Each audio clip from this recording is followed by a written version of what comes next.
session 3B of the Mystmarches. Can we have a recap?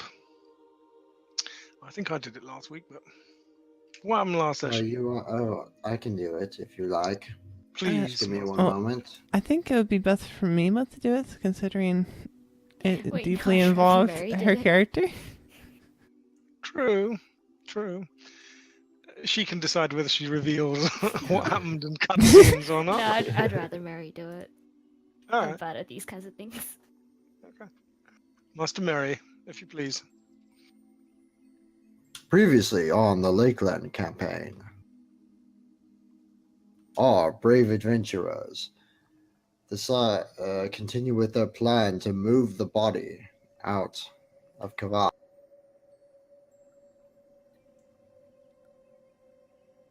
Yeah. However,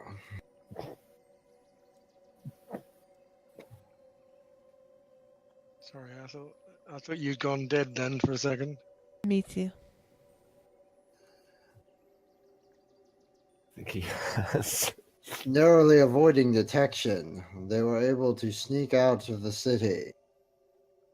However, they also learned before they snuck out, thanks to the help of the spiders, that the people responsible for the drawings likely were not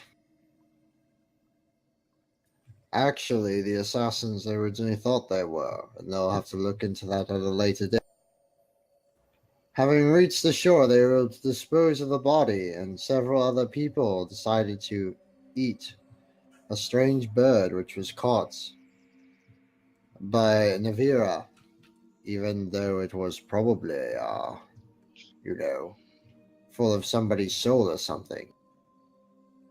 I wonder if that makes it cannibalism, but I'm not really sure. Anyway, having eaten the bird, they got strange powers temporarily. Then there was a fight between Arta and a lady, and they fought. Then they were chased for a couple hours by guards from Kavas who'd found out about them because the tavern lady sold them out. But then they saved the tavern lady. And then a bunch of Satin elves showed up. And the elves started bowing down and worshipping Yelana because she is the chosen goddess of the elves, apparently. And then the elves took them back to their elf home under a tree. And, some people got powers too. I guess, yeah, Yelana got powers, which I think was part of it. But, obviously I can only speak for what I saw. I can't speak for what anybody else did. This is a weird narration. Yeah, realistically, I can only really talk for what I did, since Rosimer, I think there is some merit to the argument. Maybe Mima, because Mima kind of has a lot greater grasp of what the hell was going on behind the scenes last session. Oh, don't count on it. Yeah. It was as No, confusing. I'm just kind of going off of what I know. Yeah, the only thing to add on to that, I think, would be the whole, Yelena had an encounter on her own with some strange being, and I think it was a tree and several standing stones? Either way, after that, she learned the ability to use two cantrips, Prestidigitation and Eldritch Blast. It was a weird sort of vision. She sort of, whatchamacallit, lost track of time? Is that the saying? Yeah, something like that. But after that, she sort of, she gained powers from this mysterious being that she does not know yet. And then met up with the group after that. So that's the little missing bit. But apart from that, everything else we experienced as a group. Does that kind of sum everything up effectively? Mm-hmm. So, you were in the Feanor beyond the boundaries of where the writ of Fey law and Sharan spirits runs, and beyond the area where humans are effectively safer from Fey influence. But these Satan have taken you to one of their hiding places for reasons known only to themselves. And you spoke a little last session, but when the scenery opens, you're all in the darkened interior of a cave that is formed in the hollow between a large number of huge boulders that have come together to form what appeared to be the forest floor. But as I said before, there are many spaces in between these boulders, and this seems to be where the Satan have made a hunting ground and a camp. And by the look of the place, they have used it many times before. So there are some 10 hunters in the cave, which goes back quite a way, and also gently slopes down into the earth. And you sense there is a greater cave down below, and you can hear water flowing as well. But the leader is sitting close to Yelena, who is still disguised as a boy, I think. But that seems to not have phased the Satan leader. And there is only a one light coming in from the fading sun, and the Satan seem to be kindling flame and getting ready to cook. What do you wish to say to them? How does the party respond?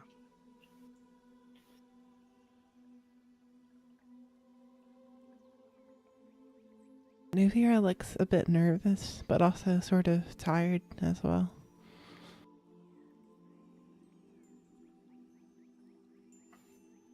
Where are we in relation to Yelena and the Satan? So you are slightly further down the cave, more towards the base where you think it probably opens out into a larger space underneath these boulders. But Yelena is closest to the entrance, and the leader of the Satan, who named himself Maktal, he is leaning close to her and talking low. Will you eat with us? Honor us with your presence, Great One.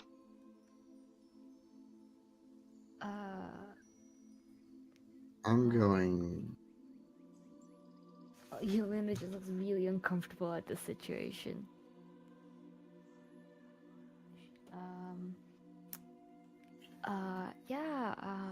I mean, I don't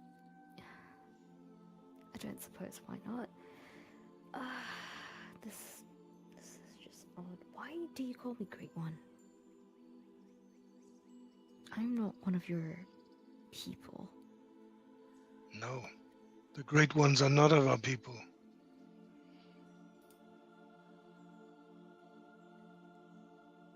All will become clear in time, but there is great danger in explaining too much before you yourself are ready to accept such things. It is a hard thing for me to explain, but let me just say that our kind have tried before to tell Great Ones of their purposes and of their pasts, and it has never gone well. Therefore, we now only seek to aid and guide, not to speak of what is to come or what is past. Great One, he bows and he disappears past your companions into the gloom of the cave right at the very base of where you now are, leaving you alone with only two Satan at the bottom watching the entrance. Well,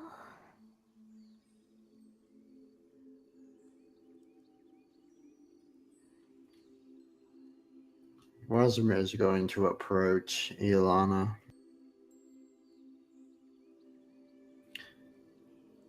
What did the elf say? he said something. I'm speaking in the In Voss. Boss. I'm talking to her in Voss, yeah. But He said something about. Well, he repeated what he said before. Great One, but basically, I don't. It's something about past lives. I think it's what I. You know how I disappeared for the night or so. And I said something about seeing someone or something odd. Well, I think this has got something to do with that because they've both mentioned something about past lives and things to come. What sort of things? Yelena just shrugs. They did not clarify. Apparently, the last time the Satan tried to directly influence this quote-unquote great one, it did not end well.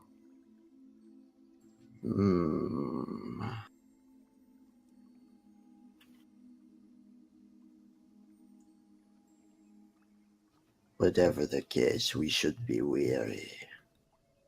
The Satan. I do not trust him entirely. Be on your guard. For now, however, I do not think they desire to harm us. Well, we could always use some extra help. Indeed. If they can at least get us safely to the Hunter's Lodge.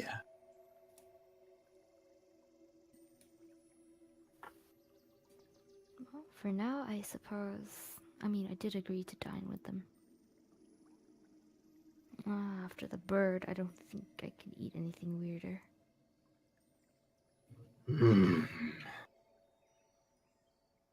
Rosamir kind of looks around to find Arthur.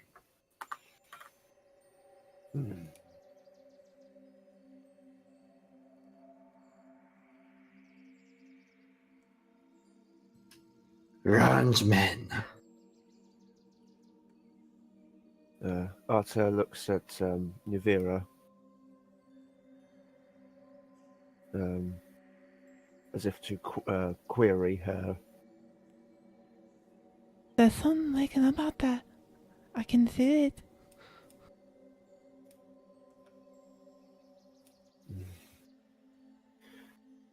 My apologies, little child. Sorry. I'm a little child. Don't talk to me like that. My apologies. Slip of the tongue. What? I couldn't understand what you said, Nuvira. Could you repeat yourself? There's something out there.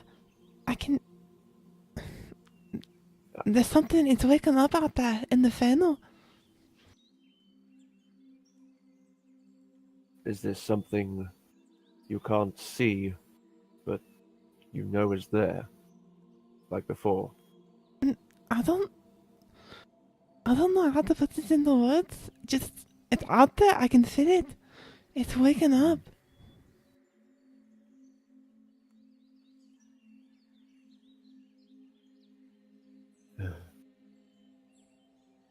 Navira looks over to the other Satan nervously, like, to see if they're, like, readying themselves or anything. What was it you wanted, Rosamir? Sorry. You speak the language of these people, yes? Satar, I do. So you know something of them and their ways? Second.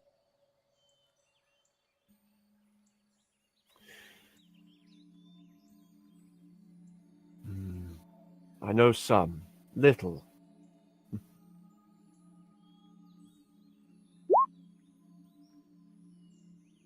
Is there anything you wish to know?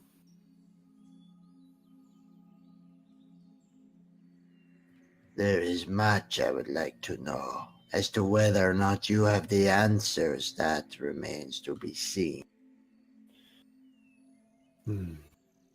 Well, the reason I know the Saturn language is because we Rans folk trade with them.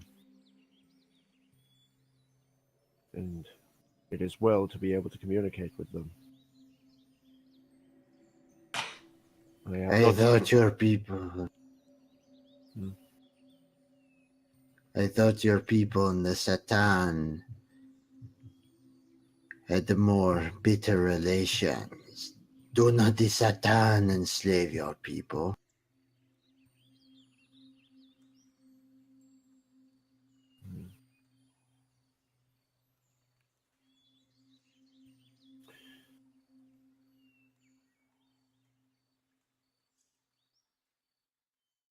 Trying to recall this.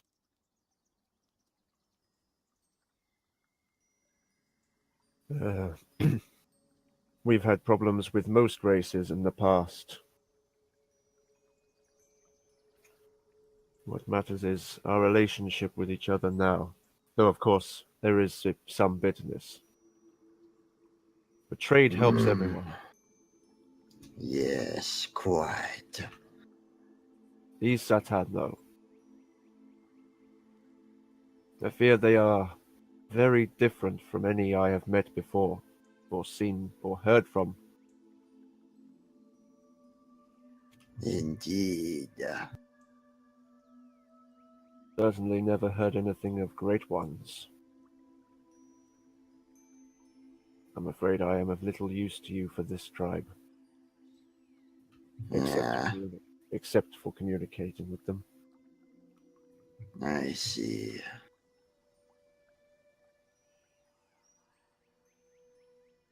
Rosimer is just going to sit back and try to observe the Satan.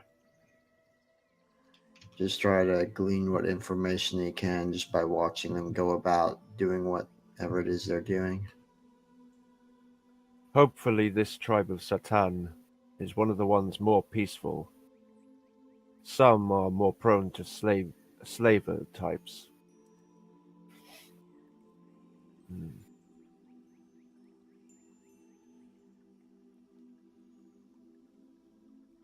Also, this tribe, they seem to speak Satar in a more archaic way.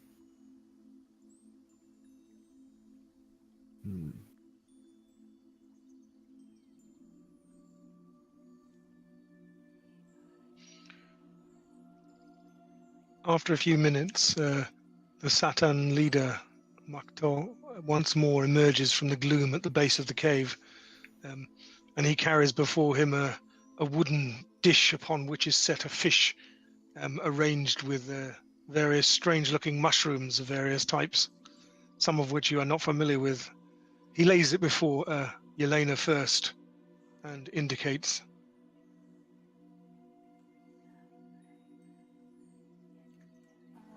Yelena's just gonna take something that looks relatively familiar. Sort of start slowly nibbling away at it. Still kind of apprehensive after being warned to be on her guard. The other Satan have gathered at the base. There are now perhaps 7 or 8 in sight, although some of them are hidden in the shadows at the base of the cave. They all, their eyes, except for the 2 watching the entrance, who seem to be mouthing some kind of chant wordlessly. The others have their faces fixed on Yelena, and they watch intently as she eats. By Nuvira, this, I was going to say, Nuvira looks at her food closely.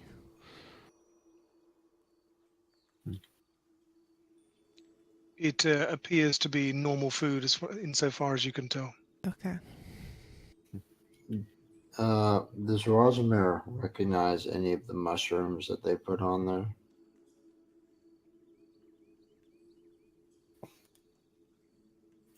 Let me see. Like looking at them for patterns or anything like that, based on his knowledge of nature.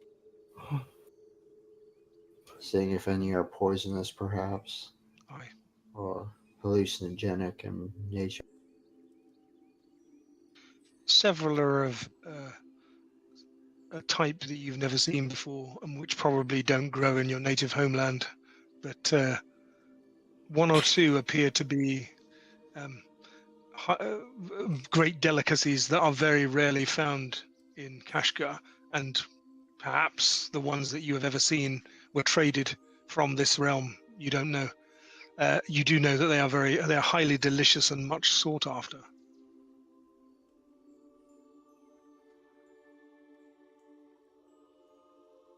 Once the leader has seen Yelena take a little, he then picks up the tray and offers it to each of you in turn, bowing his head as he does so.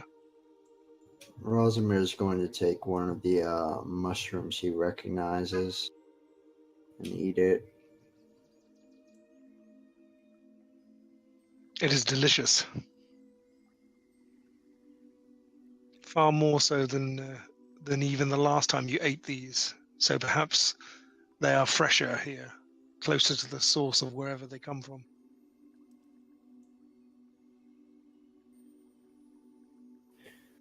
Arthur gladly accepts some of the food.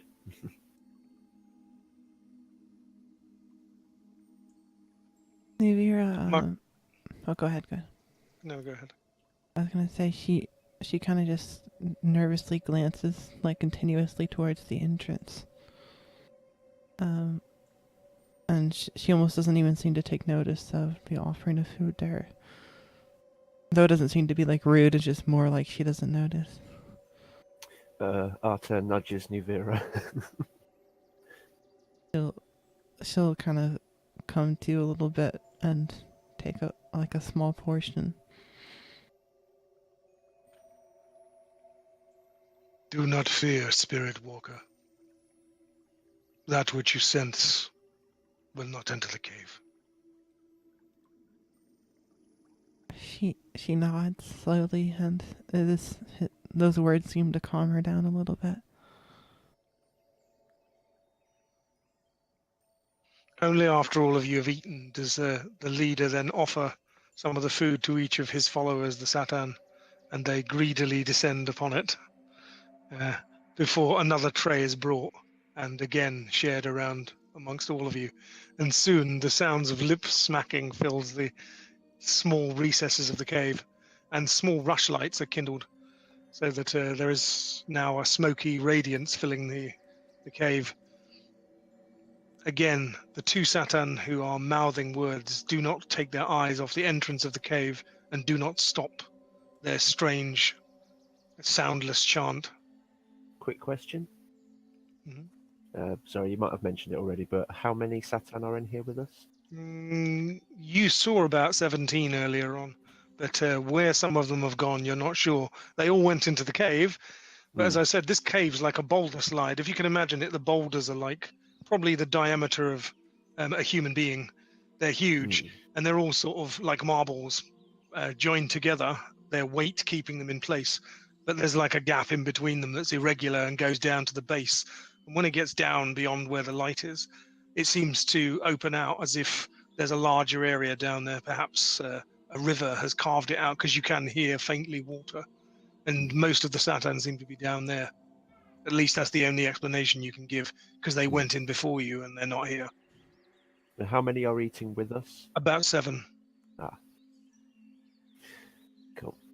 They all look at your faces eagerly, and they seem to be drinking in this. It's almost like, Arthur, you've seen boys who go to the Red House, which is the place where the Rathari are exalted and their deeds and stories told, and the youths who wish to join that lofty fellowship of warriors often sit there glued to those telling the stories. And in these Satan's faces, you see that same almost hero worship that you have seen in the eyes of young children who wish to be Rathari.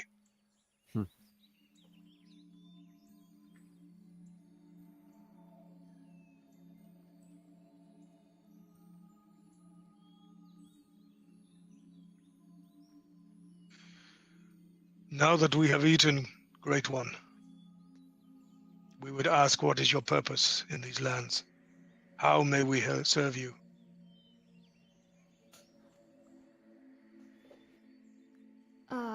Right. Our current goals.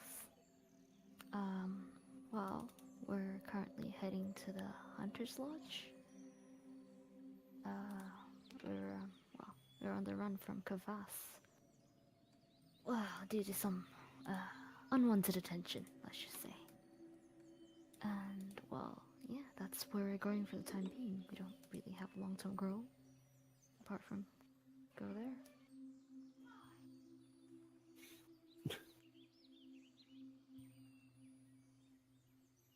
Hunter's Lodge. This is the fort. Well, I'm assuming you and your people can help us there. Aye. We can show you the way. if you are sure you wish to go there. Chizo just turns to Rosie and the others for guidance. Do you have an alternative suggestion?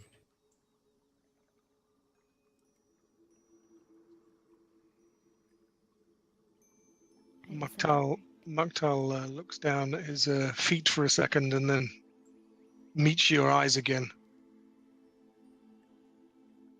The Great One does not wish to speak of a deeper purpose, so we shall not ask.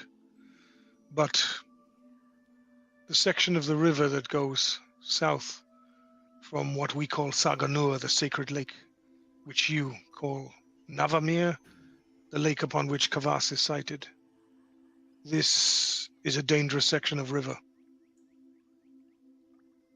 You should be wary of all you meet, including those at the Hunter's Lodge. Once it was not so, but now many humans and also those of our own kind trade in bodies, slaves. I see.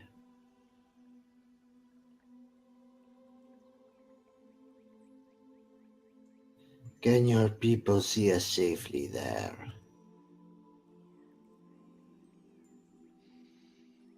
We will go as far as we can. But we have other tasks also. Your difficulties in Kavas are not unknown to us. I await a scout. We will discover what they are doing in the morning, when it is safe to travel. The Feanor is not a place that even our kind can safely tread at night. I see. But that is why we brought you here, to throw off pursuit.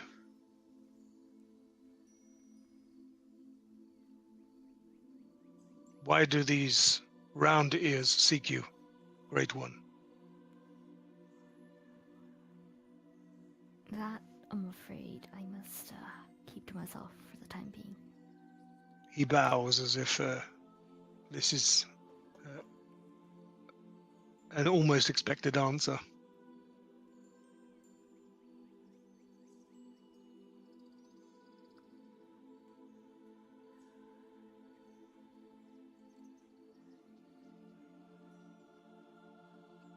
Keep secret your magic, Great One, insofar as it is possible.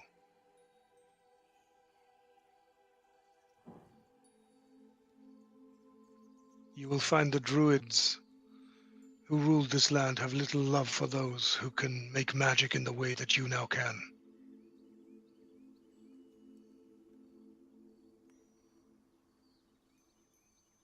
She sort of nods in acknowledgement of that.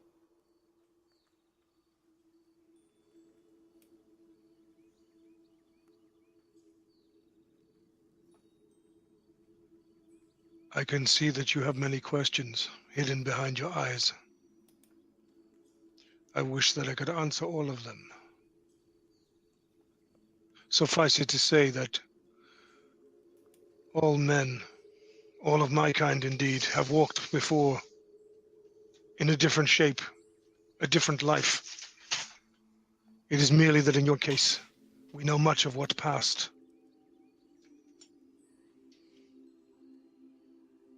It should be enough for you to know. Old enemies still roam this land. Let us hope they have forgotten you. She's just gonna give a little bitter smile at that. What's one more enemy to a list of people who want to murder me? I wish it were merely a question of killing you. They can You try look their sad. best.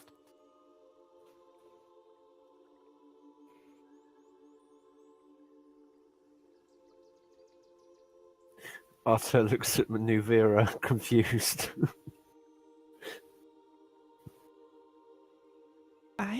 What is it? Can you make sense of any of this? Not really, but I don't understand any of it. It makes sense though, if you think about it.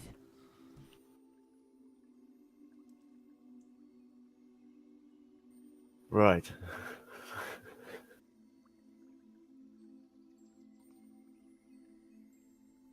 Our concern is with the Mogu Mognog, the Great One.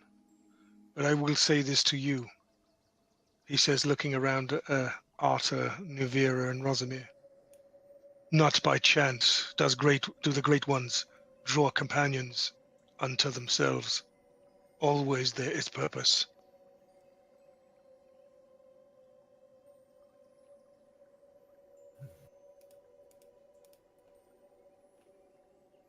You would do well to avoid attracting attention for a while.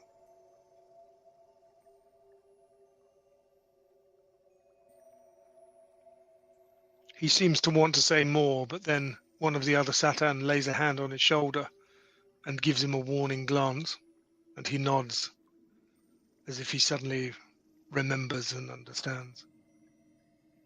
Sleep well. In the morning, we shall journey to the river.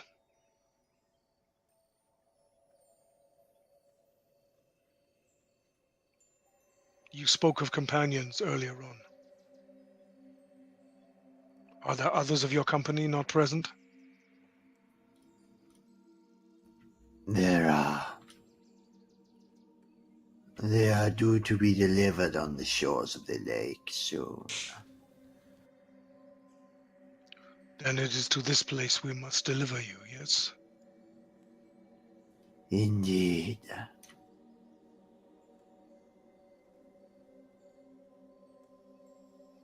Very well. Rest. And when the sun rises, we shall see what fate has in store.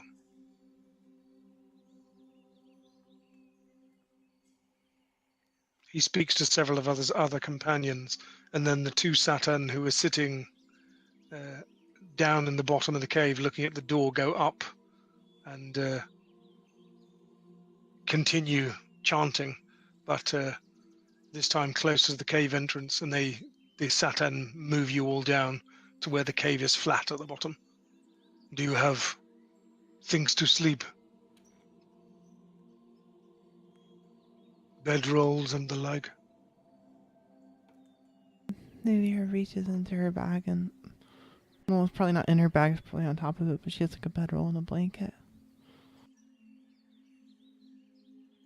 I imagine there's no need for a tent inside the fuse. There is not. What of the rest of you?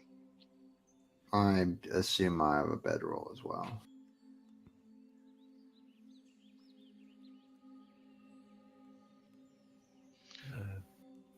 I have a bedroll, yeah. Very well. You spread them out on the uneven floor, and the Satan blow out the rushlights, filling the room with acrid smoke, and you're all plunged into darkness. There you can see starlight filtering in from the cave entrance, which the Satan oddly do not cover. Nuvira takes out like a blindfold, and you can see there's like some eyes and other markings drawn on it, and she ties it around her head before she goes to sleep, covering her eyes.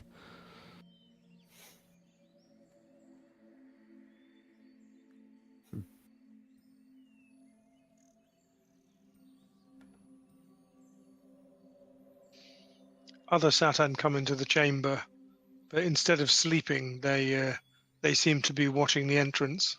And at some time, perhaps an hour after the lights are first extinguished, you sense the guards, the chanters at the entrance change, and after that, most of you know no more unless you deliberately try and stay awake. Will you set a watch, or will you trust the Satan? We've been awake for quite a while now. You have been awake for a very long Yes. time. I think Arta will not be. He's been, holding himself up out of sheer stubbornness, but now he will just collapse. You have literally been up for like It's been At 24 least, hours. A little at least more. 24 hours. It's a lot more than because we Well, didn't sleep in is this the next night after the first one? Yep. Yeah. So then it's been 2 days, so 48 hours without sleep. Yep. Yep. Around that. You're all annihilated.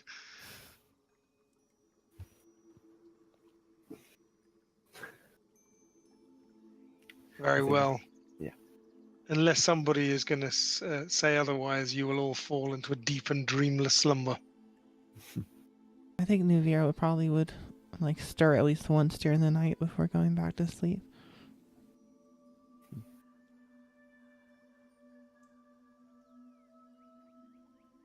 Rosamir will just keep his sword close to him while he sleeps. Oh, Julian is just straight up passed out. This is the kind of sort of luxurious life she's used to. So, Did you have a bedroll? I don't think I did. If you didn't, you could just sleep in with Nuvira. She's small enough, I think. I mean, if Oh, you have yeah. an explorer pack, you should have a bedroll.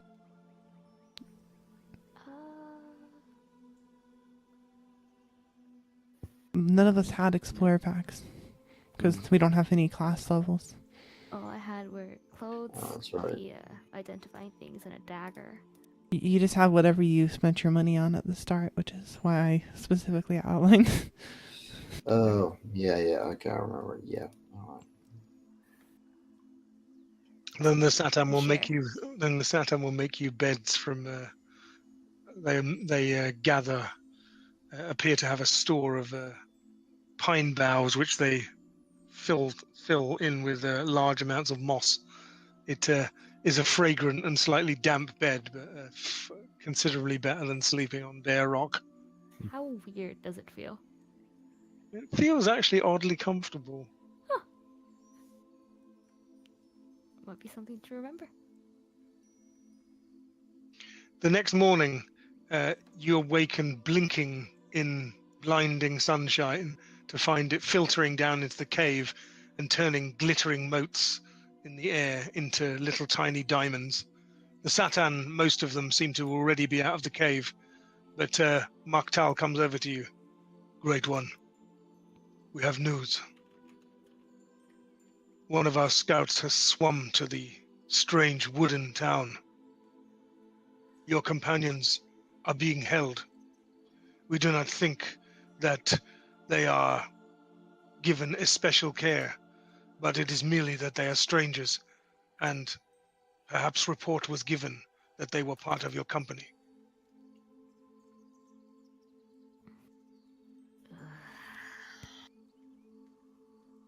Yelena is just sort of gonna try to wipe the sleep from her eyes, so just really annoyed at this turn of events. Of course, the people at Kavas had to be bigger pains than they already are. No matter. Thank you for the information from your scout. They are being held in a boathouse. Alright. Well, if you would allow me and my companions to have a private chat about what we should do next. Mugger. He motions with his face, and two of the Satan who are hovering near you also leave the cave, and you are basically alone. Yolinda's just gonna turn to the others. Well, what do we do now? We could potentially abandon them and head to the Hunter's Lodge, but I don't think that's... That No. doesn't sit well on my conscience. Besides, we already promised to get back the tavern keeper. It is likely they are being held in the same boathouse.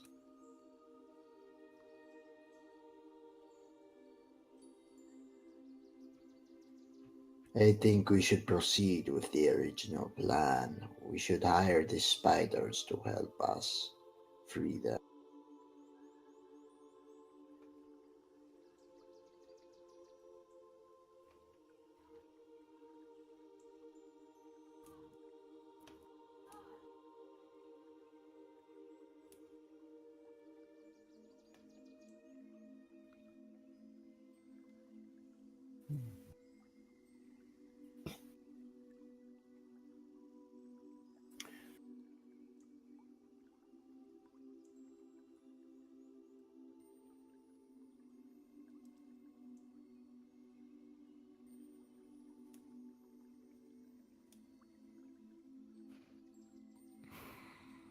You see Nuvira still. Sorry. One sec.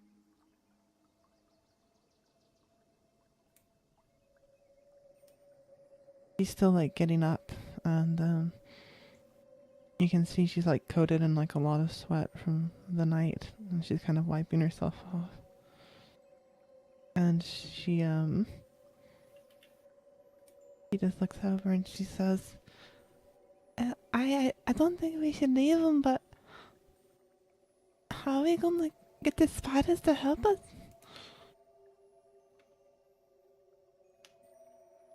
Well, we have our inn, Biddy. We've shown him. Well, we've shown him silver. Perhaps his friends would be more amiable to helping us if we, flash a little bit more coin.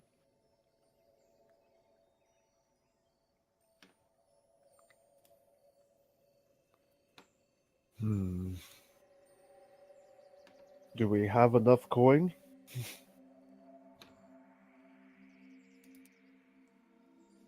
Well, maybe we should save the majority of it for a rainy day, but I suppose we have enough to spare.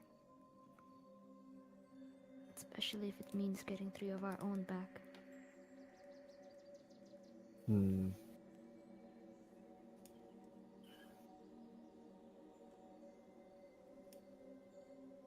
What was his name that really liked dice?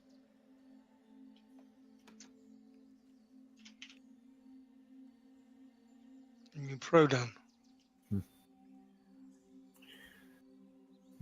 Maybe once we rescue him, we'll get the money back anyway. Yelena politely smiles at that. Yes, maybe. But first, we need to get around the problem of actually getting to them. Getting them out.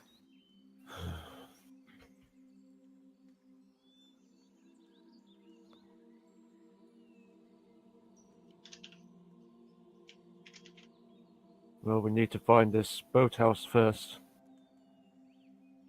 Or maybe the spiders themselves will already know something.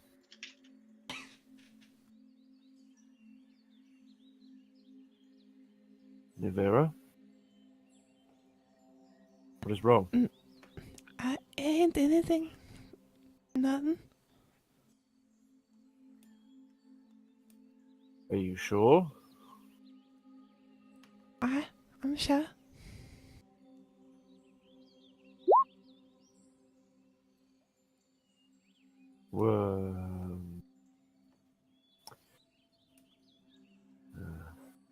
Okay.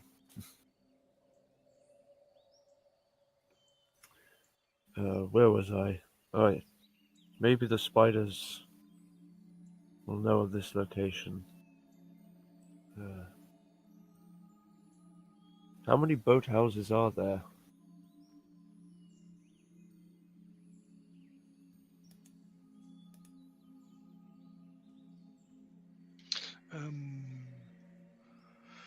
I think you only visited the west side of town, but you only saw 2 or 3 at most.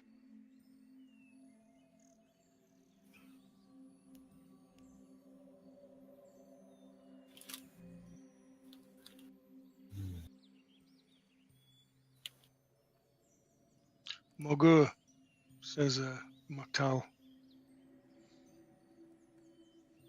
Yes? I spoke further to the scout. Perhaps, with your permission, we could bribe the guards to leave open a water gate, and then your companions could escape. This would place you in lesser danger.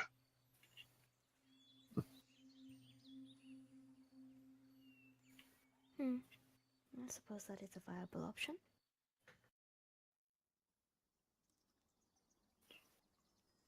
Have you any allies in Kavas? Well, there was the one person, but she kind of sort of ratted us out. We do have this.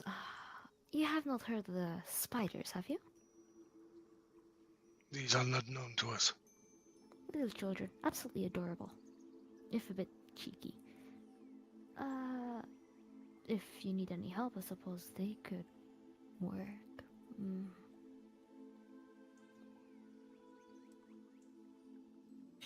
There are a group of youths, orphans, urchins.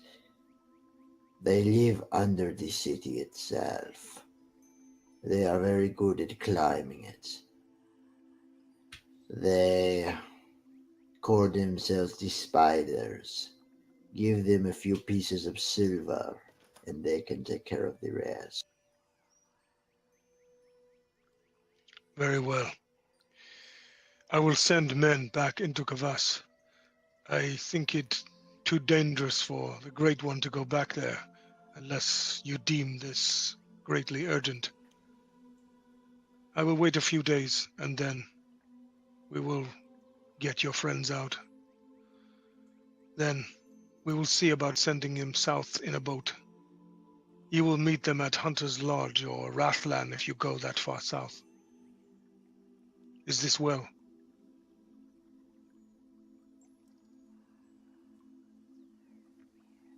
Hmm. Oh, the innkeeper as well.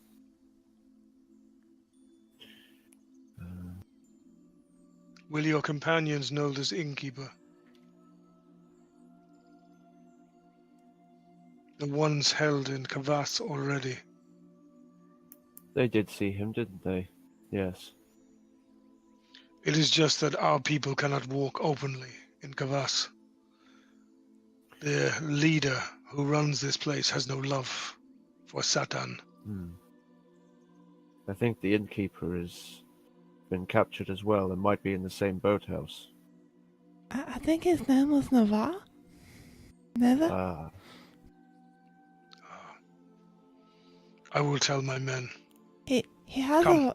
a wife named Natasha. She's at the Hunter's Lodge.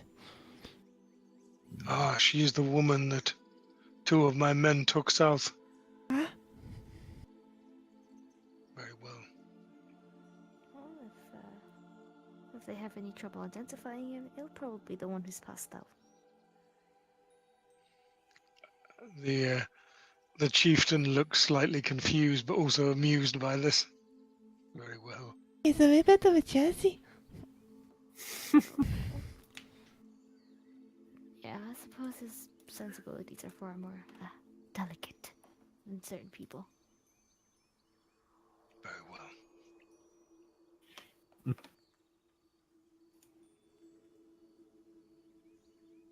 Come, let us go south.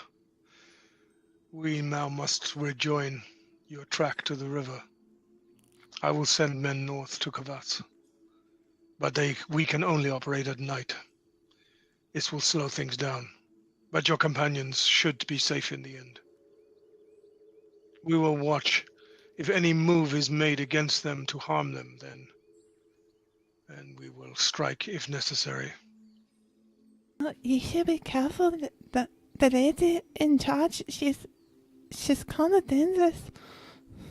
Yes, we know.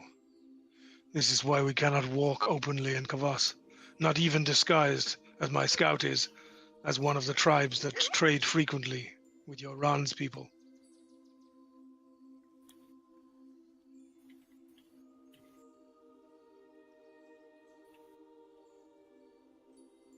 Do you have provisions? Do you have a means of moving south? How far do you seek to go, Great One, if you do not mind me asking? There is nothing south apart from the strange petty kingdoms of the humans, where this one comes from, he says, indicating Arthur. Yelena shrugs. Only time will tell where we will ultimately end up. But This one bears the mark of Erland.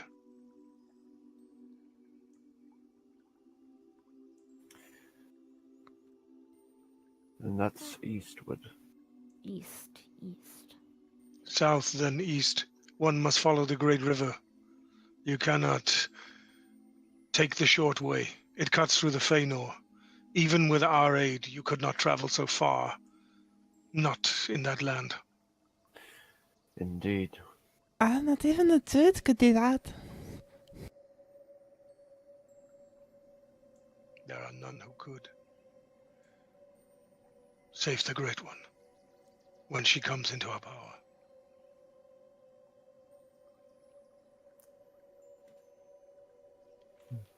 You walk as you talk through the pine woods. His hunters appear, and even as you're walking, begin skinning various animals that they've caught. The woods seem full of beaver and the sounds of bird song and other game. Trails are everywhere, as are spoor and sign of bear, mink, beaver, and other animals. It seems that in the absence of man, this forest thrives. Hmm. By the time you reach the side of the great river, many hours later, the sun is around noon, and the Satan have created a large number of packages containing what appears to be beaver and moose meat, and have wrapped it in their strange cloth. This should sustain you on the journey south. If I am to rescue your friends, we can go no further south now. I cannot afford to divide my people any further. Indeed. Thank you, Maktal. Thank you, Arthur. You have a strange path to walk.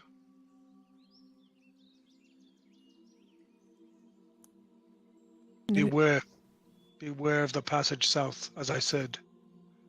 There are strange things happening in this area in these days.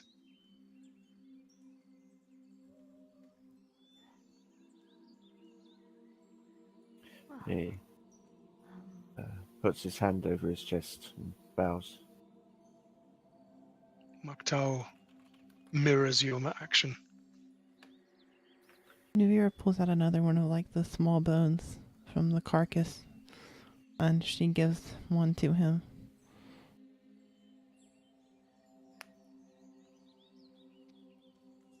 He touches the bone gently and then strokes his finger down as if measuring something.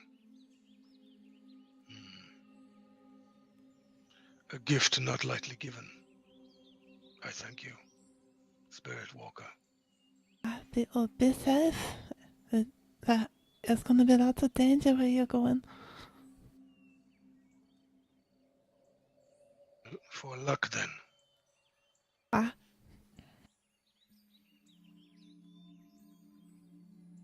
Walk well. We wish we could provide you with a boat, but our people are not boat builders.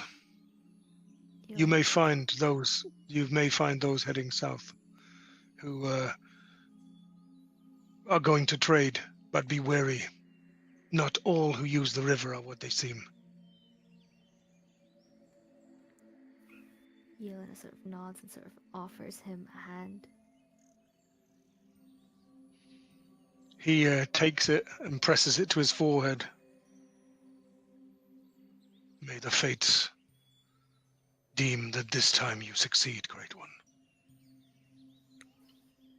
She's still confused, but she smiles at him nonetheless. Thank you for everything. He now takes off a necklace that is round his neck that appears to be of a strange stone arrowhead and places it round Yelena's neck. If ever you have need of my people, take this arrowhead, knock it to a shaft and fire it into the air, and we shall come. I cannot promise how quickly, but we shall come. She sort of nods again and sort of looks at the others if they're ready to leave.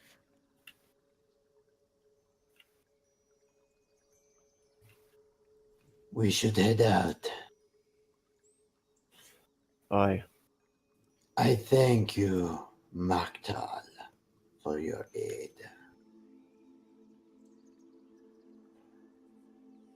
Tell me, do all your people's tribes have different marking? This is so.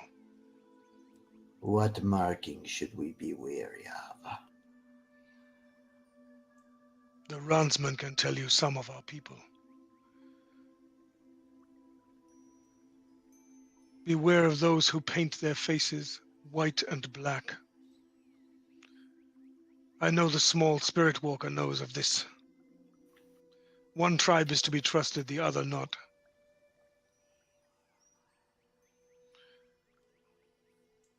I will also say those who daub their faces grey as we do red, but outline their eyes in black, are also the most bitter of foes. These will kill your kind on sight most likely, not even stop to take slaves. But you will not see them unless things have greatly changed. Remember, when dealing with my people, each tribe is as a different race. We all have our own different customs. Some even speak different languages, though the one with which Arthur converse with us is one that runs good amongst all of the Satan people. Did you say the ones with white and black are not to be trusted? I heard that they were fine. The ones who are supposed to be dangerous are the ones with the white ears. He says, we have heard different things in these days. He says, the half-faces, as they call themselves, they now work with the slavers. Beware, they only feign friendship.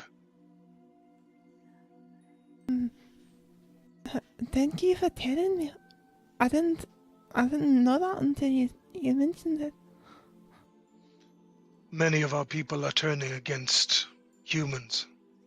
I cannot say why, save only that there are whispers that hunters from the Rans have gone into the Feanor and hunted Satan. I do not know if this is true, but these are the words spoken by others, other tribes, and we have heard these words. Beware.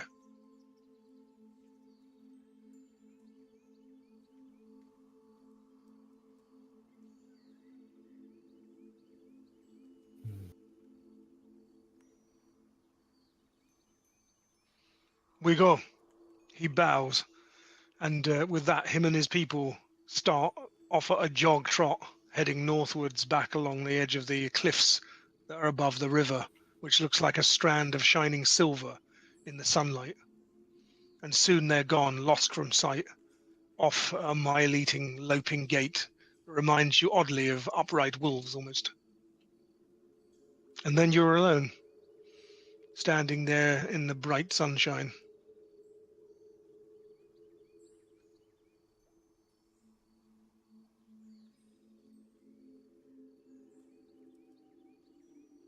Did everyone get plenty of sleep last night? Yes, the moss was strangely comfortable. Excellent. I'm still a bit damp though. She just sort of looks at her clothes and sort of shakes it a bit. Nuvira kind of looks at you and she says, I need to wash my things too, so perhaps we can do that before the rest for the evening.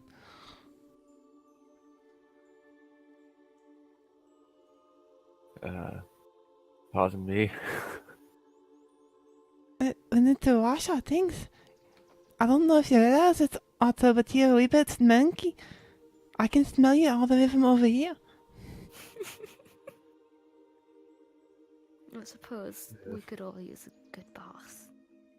Suppose it's not very good for stealth. Not with those hounds. I fear the hounds would smell us no matter how clean we are. But you make a good point. At least we know what scares them.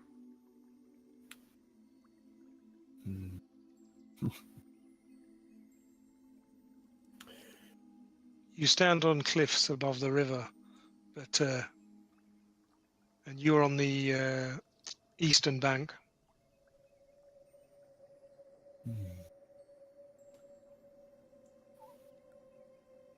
The cliffs at this point are about 100 feet high because the river has carved deeply into the land.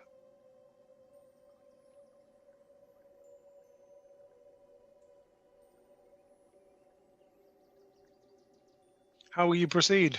Do you wish to follow directly close to the river, inland some way, try and cross? What will you do?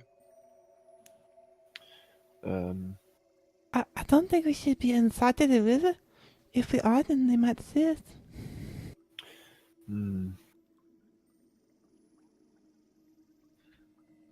Indeed. We are still close to Kavass. They'll probably be searching this river. Yes, but then the question is, do we stay on this side of the river? We're not going over to the fair end. We just left the fair already. We're in the Feyland. I thought they dropped On us the off east on the side west of the bank. river. I think he just said we're on the east side of the river. You're on the east. Oh, I see. Yeah. I see. The trail that your people use and the Kavassians that goes from Rathlan to Kavass is on the western bank. So you are far less likely to meet people on this bank, but far more likely to meet perhaps something else. I do think it's dangerous over here, but how are we going to cross the river without a boat?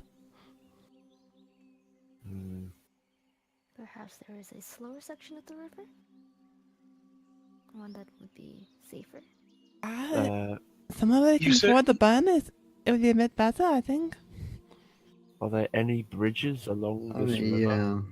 I'll say like we're up on like the rivers are way down there. Like there's like we're basically up on cliffs above the river. Yeah. So I'm wondering if there's not like a bridge someone's built between the two sides. Nuvira and Artur have been this way before, and they remember no bridges, but you do remember that this river, the section south from Kavass to Rathlan, is not entirely always navigable, and that anyone who takes a boat is frequently, probably about 10 times, required to pull their boat out of the water and carry it a mile or more past some rapids. And some of those rapids, you caught glimpses through the trees. You could probably leap across them because they're big rocks in the middle of the stream. So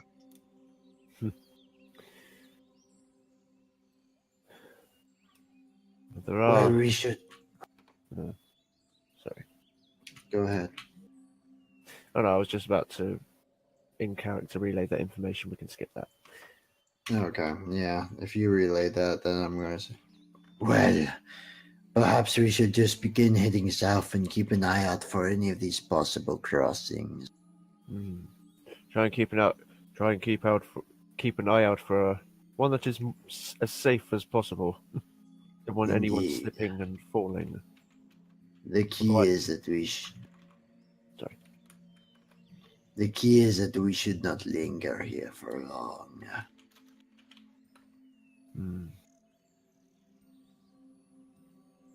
you set off moving south, and the day brightens. The Feanor, if Feanor this is, does not seem a fell place to most of your eyes, although Nuvira gets strange feelings off some of the birds and other animals in this area. She's going to keep her eyes out for any sort of like berries or anything that have any sort of tint to them. Indeed. How will you travel whilst you're going? Stealthily? Slowly?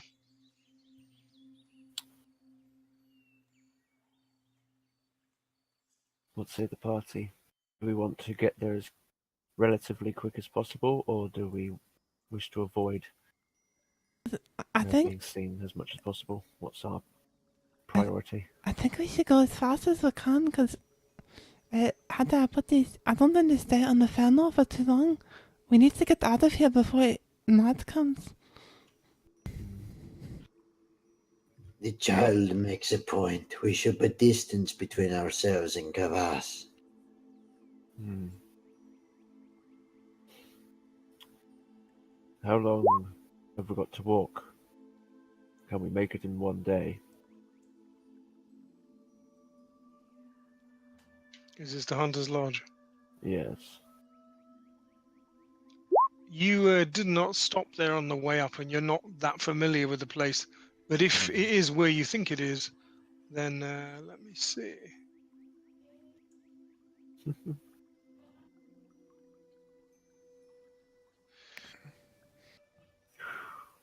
Yeah, it's a long way. Yeah, it's more than one day, regardless of.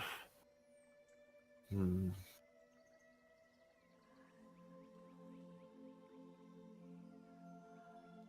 I It'll take. suspect. Oh, sorry. Sorry.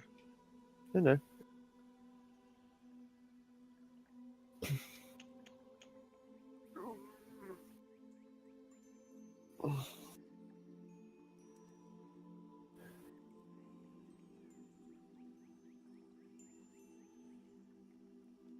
Oh, someone's at the door. Sorry, I'll be back in a sec. Okay.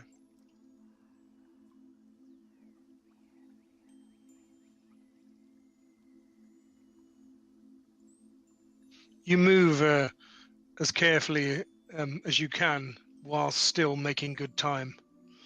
It is a wearying journey.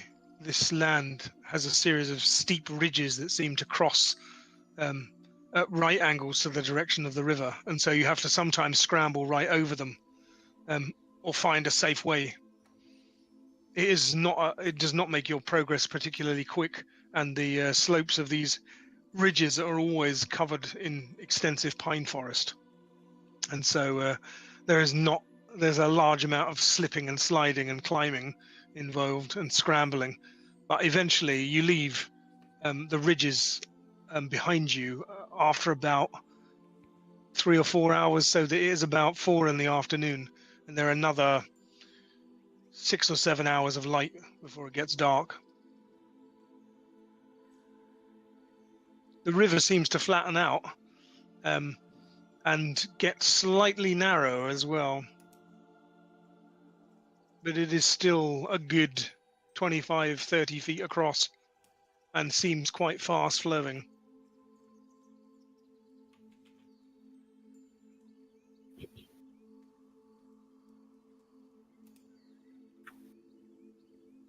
I think we can safely travel for at least another couple hours.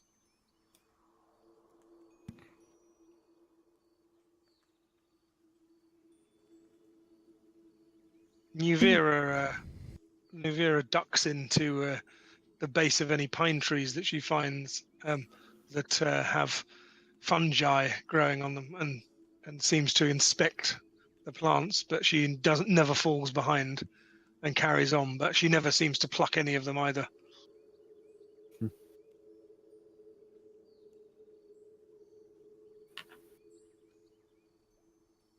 Very well. On the way, do I notice any sort of flora of particular properties? Make me a nature check with disadvantage if you want to do that. The reason being that you're traveling fairly quickly. Hmm. Oh.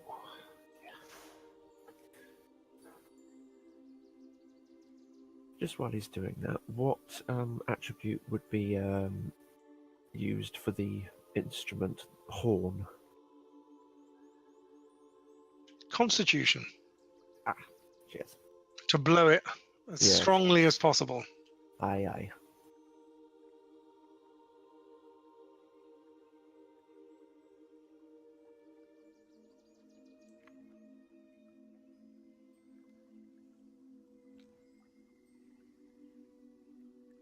Charles. I'm going to assume I find nothing of interest.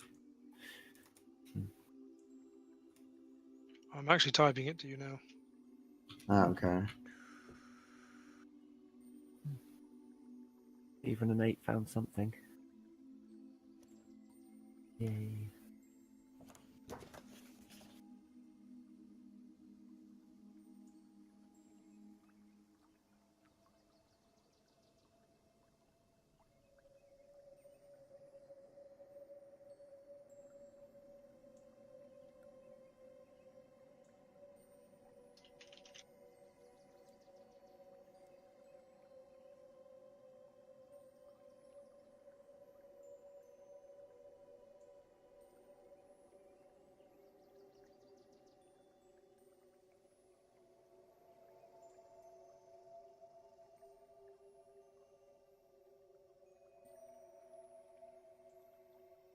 Very well. Your walk through the sunshine eventually wearies most of you, and you're all fairly hungry and are glad of the meat that Satan packed for you. But do you wish to stop and cook it, or are you going to wait until you camp? Are we all right to continue and not eat till dinner? Distance is more important than having a little time to eat right now. I prefer to cross the river before we're cooking the thing, but if you want to, I am hungry. Trail rations don't need to be cooked, do they? No. Here, have some trail rations. They'll keep you going. Nods and consumes them slowly, because I imagine they're pretty hard and everything. Aye. Rosamir is going to just take out the partially eaten block of cheese.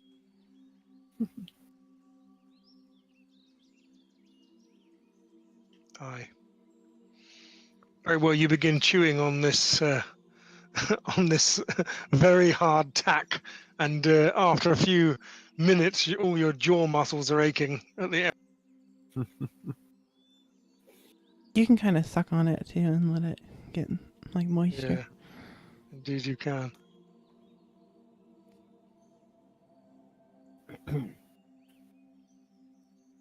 Very well. It is about 2 hours to nightfall, and the river is straightened and become far less has far less cliffs at its edge, and eventually you leave even the last of those behind, and the character of the land changes quite a lot. In the distance, you see two strange-looking outcrops, rocky outcrops that seem to be all that's left of some of the ridges that you've been going along, and atop each of them appear the rocky outlines of two broken towers made by who knows which race. For they seem to be stone, and both of them look like broken teeth. Anyway, you see a small wisp of smoke coming up from the base of the rocky outcrop that you are approaching on your bank.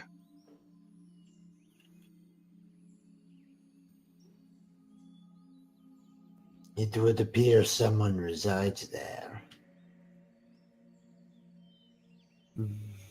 What do you think we should do?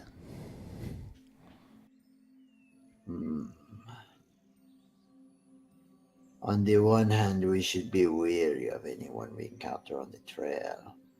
On the other, I do not like the idea of being in the open in this land.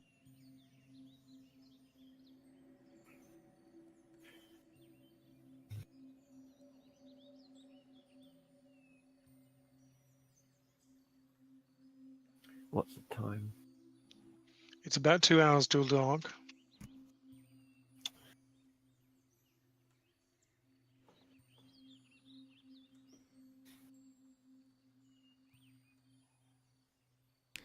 It must be best for Todd to do something, because we need the place to stay out of way to cross the river before it gets dark. You don't want to be out in the open and it's dark in the fenner. Not only that, but somehow I get the feeling that there are things. Yes, I do not like the idea of sitting out in the open, especially not in this strange land. We may as well take our chances. Maybe we could see if they know a way of crossing the river and just... Indeed. Ah. Well, Can we see the boat Yeah. from here, by the way? You can see the jetty, probably not, maybe not the boat, possibly. Okay. Probably not the boat. Nivira kind of holds out her like walking staff. She has like a quarter staff that she uses as like a walking stick, and she says, If he causes any trouble, I'll deal with him.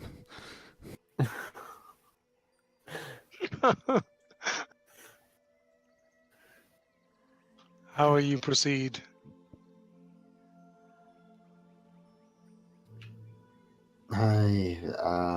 Well, Rosamir is going to head towards whatever looks like the doorway to this dwelling. Gotcha.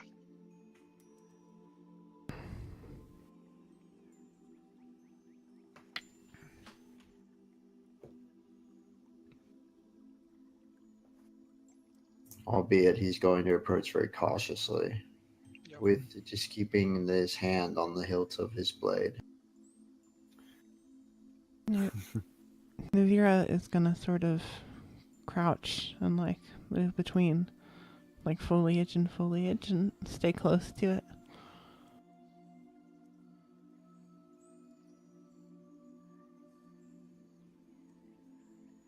Very well. Yelena and Arto, how are you how are you moving?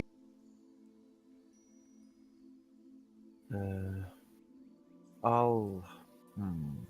Well, Rosamir looks like he's going to take charge, so Arta will hang back a little bit and make sure that the rear is covered, that nothing sneaks up on us. Yelena, she's gonna move to the closest tree and sort of just wait for Rosamir to take charge. Very well. Is Rosamir going on his own? With the backup, it's okay. Navira is following. She's just like, actually being a little more stealthy. Right.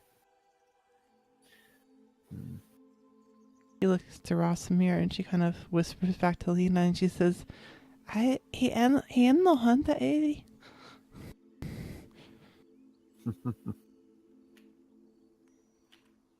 Are you stealthing as well, Yelena? Yep. Oh, should I roll or? I'm rolling now. Alright.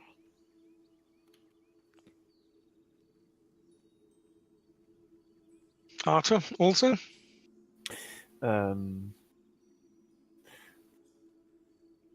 Instead of being there, Arta whispers to Navira, would you keep an eye on Yelena?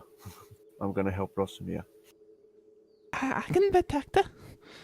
Don't worry. I'll Thank watch you. over you, little miss.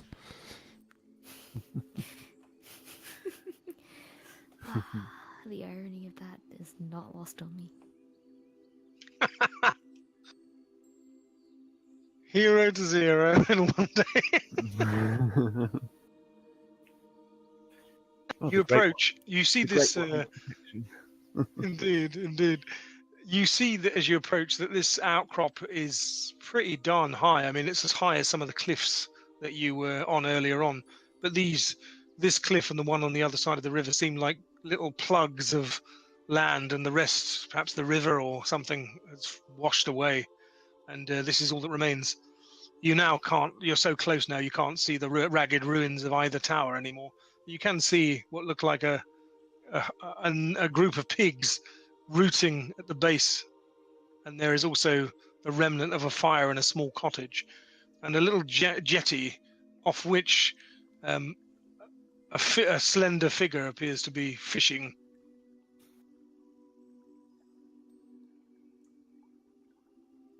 As I continued to approach, I'm going to call out to him in Irish.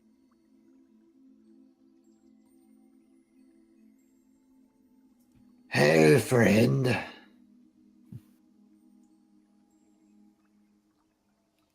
Hello there. Are you a roundsman?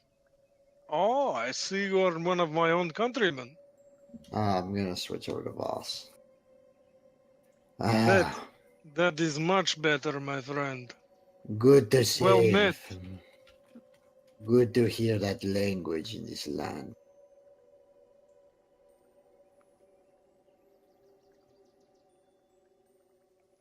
It is strange to see people walking along this bank.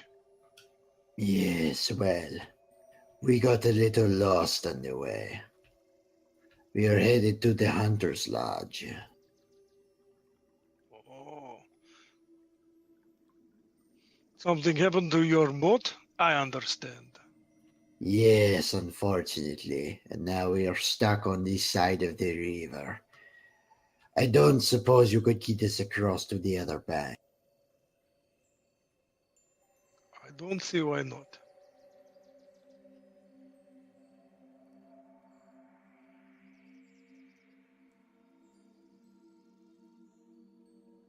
Just you two? No, there are two others as well. They wanted to make sure it was safe. Oh, wait a minute. What language are you speaking in? They're Not in. speaking Voss. Ah, very well. I went. They're back picking mushrooms. Huh. I hope they have a few spare. I love mushrooms. As long as they're not those poisonous ones.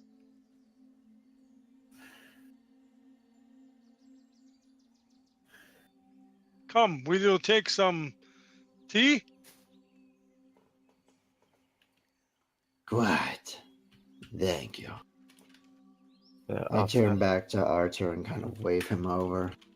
And then I kind of relay what I've learned to him in Irish. So he seems like a normal chap. Fine. I think it would be fine for the others. And Arthur beckons to Navira and Yelena. To join. Yeah, be on your guard. Remember what the Maktal said. Don't trust anyone. This south of Kavan. Aye.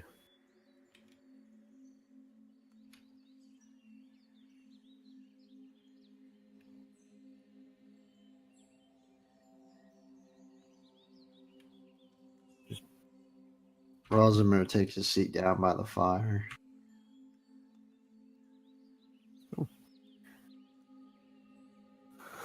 Arthur navigates around the Pig Pigs. labyrinth. The pigs contentedly ignore you. Oh gosh, what's going on with the shadows there? I think there's Oh, like a room. That just means there's a bit of dynamic lighting Yeah, going yeah. on. There's like a room there, like I think it's a tower or a cottage. You said.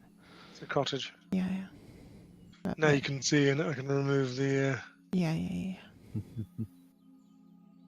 Inside, you see Nuvira peeps in and just sees a fisherman's shack with a bedroll, a bucket, some firewood, and some crates. It looks like this chap might be a place where people trade, or he might have supplies of his own. Behind you, you also see there's a cave, Nuvira, that goes up into the spire of rock. Navira nervously glances at it. You can see some torches in there guttering, and also what looks like an old stone floor that looks worked rather than natural. So it suspects it might have at one time been part of whatever fortification lies on top of that stone structure. I see. So, what do my countrymen do in this land? Though you are no Kossar, he says, indicating Arthur. He's a roundsman. Going south to trade? Yes, something along those lines.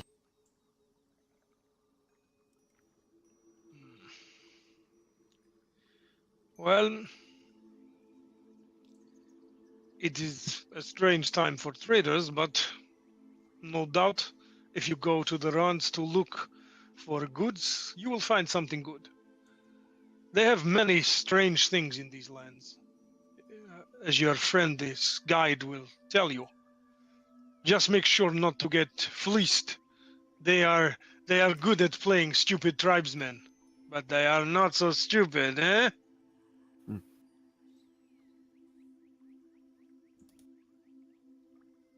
We will try to remember that.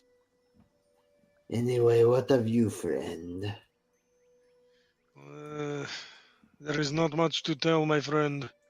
I had a boat. I used to ply the river up and down between here and Rathlan and Kavas. But, he says, I had some trouble. There are strange painted people who live in the deep woods. Sometimes they come. They stole my boat one night, burned it. They do not like our kind, it seems. So I've taken up to being a fisherman until I can earn back enough money to get another boat. I see. He gives you all some of the fragrant herbal tea that you drink in Kashgar, including a little pile of salt that you dip in your tongue before drinking it. This is almost a form of greeting amongst the Kossars. Nivira kind of turns it down.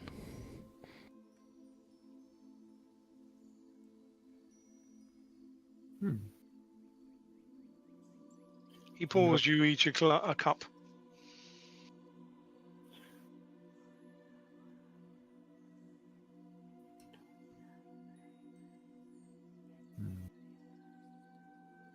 So where will you camp this evening? That remains to be seen. I don't suppose you would mind us setting up camp here. It seems like as good a spot as any. Nivira kind of looks nervously and she says, I don't understand this side of the river. We might run into more of them elves. He says, Oleg looks at you and says, oh, you are smart. You are right. This side of river probably a little more dangerous than other side. But let me tell you, when slavers, old men, other things, both sides dangerous now. I choose the side. I have never seen strange creatures, though hear many stories. But I have seen people who steal boat try to kill me. So I choose this side of the river. Road is on other side. All boats stop on other side. So for me, this side is safer. I see. Do you know anything about those ruins up there? Oh, it's not much up there, just the base of old tower. He says, not much, only stands about same height as your knee. One wall bigger, but it's dangerous, he says. I see. I'm afraid one strong wind, down it comes.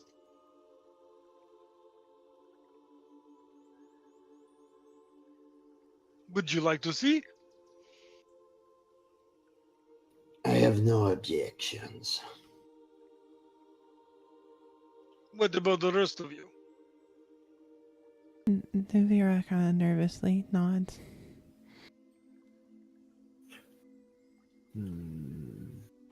Yelena shrugs. I prefer staying here with the tea. But I wouldn't be opposed to it. Arthur leans into the rest of the party. The meat we have, would you object to giving this man a little of it? Just make use of this fire while we're here, and then, if we wish to cross, we can still cross to set up camp. I can find us some more food if we need it. I mean, I think Yelena is the one with all the meat, so I think it's up to her. I mean, Did they give us any more than mushrooms? they gave us meat, but I don't think we got any mushrooms, did we? No. Well, I mean, the man here earlier, he did say in Voss that he enjoyed mushrooms, so perhaps we should go looking for that while you explore the ruins. I meant I could cook us dinner. I That would be nice. A warm meal. While you look at the ruins. I'm not much of a ruins man.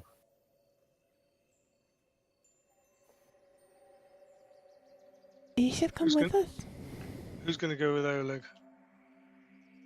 I'm going. I'll stay with Arthur. No, you should go with us. Yeah, Irina. I can't protect you if you're not next to me. It's fine. Arthur can pull his weight. I don't know about that. But if you wish, No, I'll be fine. Don't worry. And she's just gonna ruffle Nuvira's hair a little bit. hey, I know we better.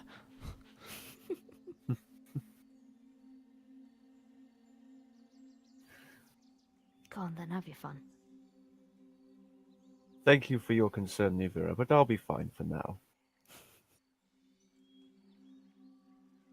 So Arta's going and Navira. No, Rasamir and Rasamir. Nuvira. Oh, Arthur Rasamir. is cooking the food. I'm assuming that you're gonna tell the man this, Arthur. Yes. Do you mind if I use your cooking pot to cook us all a meal as a thank you for your hospitality? Oh, he says, you will never, no man will ever say that Oleg turned down free food, my friend. Though I have pig, but they are greedy. Nuvira takes out a few wooden cooking pots and hands them to Arthur in case he needs them. Thank you. If you wish to see Tower, come. Nuvira will put down her backpack next to Arthur and then follow. As they leave, Yelena's gonna sort of lift a cup of tea at Oleg, sort of thanks. Nuvira walks over to Yelena and whispers into her ear, I remember what the elf said. I'd be careful about drinking anything that they give you. A little sip doesn't hurt. Tastes like home anyway. It's nice. If you wish, but Don't worry, I'll stick to water. Just a little sip here and there won't hurt. It only takes one sip of something dangerous. But then again, I have you and Arthur here, as well as Rosamir. I'll be fine. Go on, have your fun. She'll follow the man, but she does so cautiously with her eyes out. The man takes you into an irregular but quite dry cavern that appears at the base of this rocky outcrop, and there is a huge wood pile in one little nook, and in another nook, just across, you can see a large amount of equipment, some of which looks water damaged, like it's been saved from a boat, and indeed there is a sail there over the top of it. There is a set of stairs that lead upwards into where the roof of the chamber comes down to meet the floor, and it's an old set of stairs hacked down. And as you look down at the floor of the cave, you see that the floor was once worked stone, but most of it has either broken or faded away. It's like eroded. Yes, very badly. I mean, really, really eroded. So you're talking about thousands of years, possibly. Yeah. Nuvira looks to the man and she says, did he man what else it was he damaged you both? He says, I did not get good look at them. Was near nightfall. Probably those damn Satan. Could have been woundings, though, if you believe stories. That is what they are saying up and down the river now. I heard stories about ones with white ears and ones with white and black faces. And I've also heard ones with grey and black faces as well. Oh, says. To be honest with you, I haven't been here in this land long enough to really work out which tribe is which. Big problem for me. There are so many different tribes. Once when I was in Raflan, I see 9 different faces.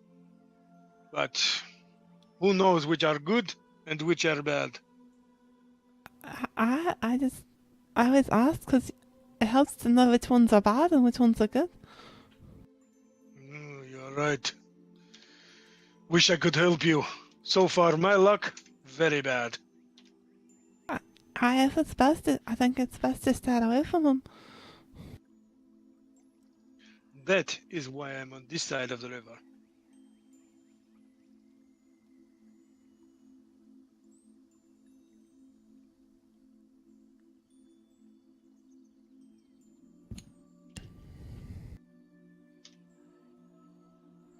Rosmir's, are we up?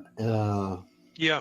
So he's taking Okay. you up the staircase, and you see that he's growing a few crops, and there are a few stunted pine trees clinging to the top of this rock.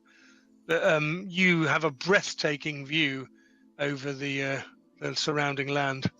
This outcrop seems slightly lower than the one that's opposite on the other opposite bank, and you can't see the top of that very easily. I see. This could be a good place to set up camp for the night. We have a view of the surrounding area. Nivea sort of points to the walls. We will set up opposite the walls. Yeah, the walls that you can see are actually very low. On the western side, the walls are no higher than your knee. On the eastern side, they're much higher.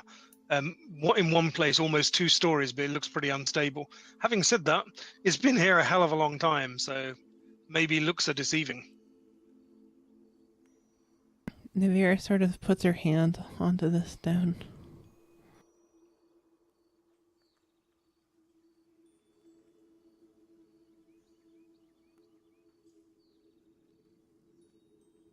Rosemary is going to further examine the stone. Does it look like stonework on par with what he would be familiar with back home? Aye. Indeed, if you didn't know better, you would say that this was the stonework of your people, although there is something subtly different about it. How about the stairs? How high is each step? The steps seem to be made for mannish beings, certainly not anything smaller than yourselves.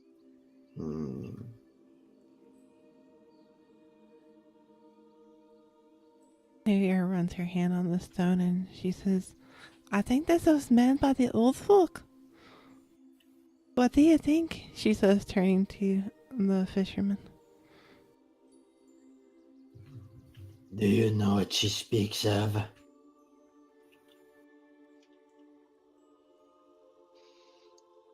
I confess I do not, my friend. She has a strange accent even for Ransman, and I have trouble understanding normal ones. Yes. Say again, little lady. I was asking, do you think this was meant by the old folk? It looks like it was meant to be safe on the side of the river. What is the old folk? I don't know. I don't really know the answer to that question. Who are they? I don't know. Not even the druids know. You find things out here and they're from another time. That is the story they tell in Rathland. I asked them who make these towers and the other things you sometimes see. No one ever able to give me answer. At first, I think Ransmen don't want to answer because it is some big secret. But later, I wonder, maybe they really don't know. So people built the towers in the ruins and they just disappear? Or maybe they are just the Ransmen. Maybe something happened to them. They tell me about big winter they have. When the winter comes, if you don't hunt, then the winter never gonna end. I heard this story also. There is tavern called, what is it, Heart of Winter in Ratland. This is name of beast. Can you believe it? A land where if you do not hunt beast, kill beast, eat beast, winter does not end. Imagine if this was homeland. My God, we would, snow would be up to top of tower, no? Da? Yes, this land is just gets stranger and stranger. Oleg goes over to his crops. I tried to grow things, but this soil, worse than homeland, very thin. But pig shit makes it grow a little faster, eh? Da? Yes, you say the soil here is poor. Not all over this land, but on top of rocky places, yes, very. I would not say bad. I would say our crops not grow well. Native plant, some of them like soil very much, even quite shallow soil.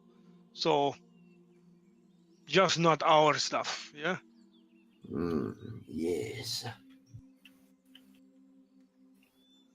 Still, even with as thin as it is, I cannot help but notice that the soil here seems darker and richer than what is back home. If you could find nice thick soil, it might be a good place to start a farm, yes. If you could find crop plant to grow that comes from this land, maybe. I try with Ransman, but they don't grow much crop, so don't know. But anything's better than home, huh? Home soil terrible. Anyone who lives in villages has to grow crops. Yeah, don't count on it. I see every morning lots of hunters come out of every Ransman settlement, go out, and when night comes, they all come back in carrying whatever they have killed. And custom is apparently if you have not killed something, your neighbor will give you something to eat. But I don't see any crops. I don't ever see any crops. They tell me they grow some in some place called Merish, but I never see, so I don't know. This is very strange land. Indeed. I find it hard to believe that any people could have large settlements without crops. The men are a strange people indeed. I should very much like to learn the answers to these questions. If you do learn answers to questions, I know people who might pay you for answers, yes? You understand? You come back, you tell Oleg what you have learned, and yeah, there may be some silver in it. If Oleg is still alive, he says. He starts picking insects off of his some of his plants. It will be something to consider for certain.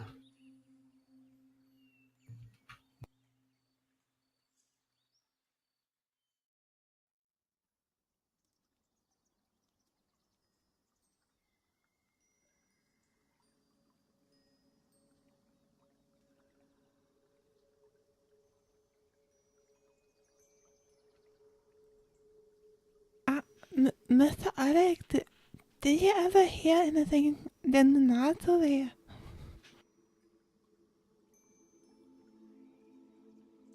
Say again. Did you ever hear anything in the night when you're sleeping over here? Oh, yeah, sometimes. But whatever lives on this side of the river does not like this place. This tower, this stone does not like it. Keep away. Once I saw a big wolf, and I mean big, big as pony, but it saw tower, it's sore. I was near looking for pig. As soon as I come back near rocky outcrop, he go away.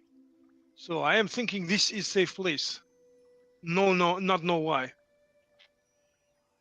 Nubia sort of nods her head and she says, I, this is I think our druids would call it a special place.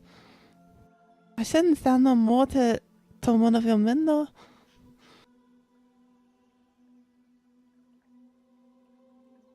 And she sort of runs her hand on the stone. Interesting.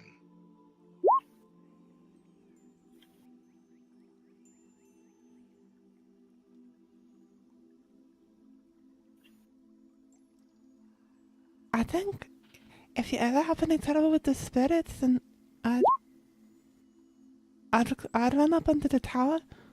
It'd probably keep you safe. Though it's pretty old. I don't know for sure, but probably.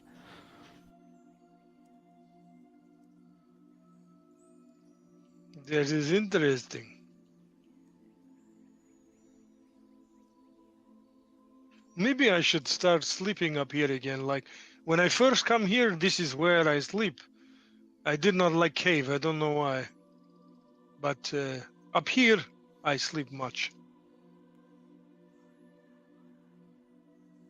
She looks over to the wall a bit nervously and she says, alright, come to the own risk, of course.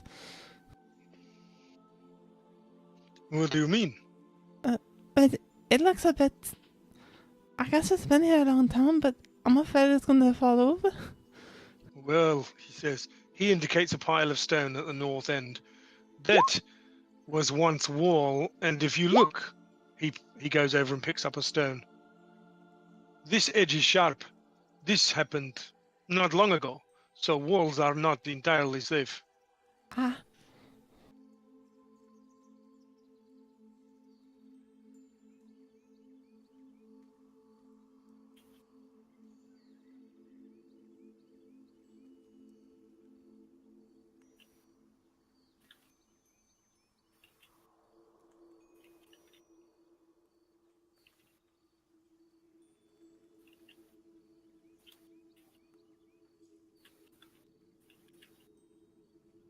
Who do you trade with? Just anyone who comes along the river. Yeah. Tis a lonely life. Even them elves? I don't trade with elves no more because cannot know who is who. Humans I trade with. Ransmin, Kosar, it's good, mostly. Once some Kosar threatened me, but this is like home. I am used to.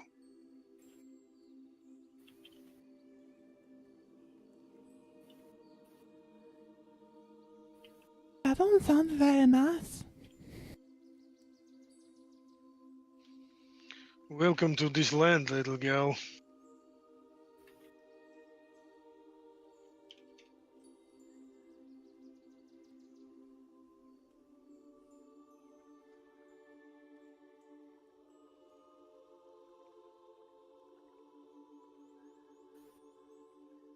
She sort of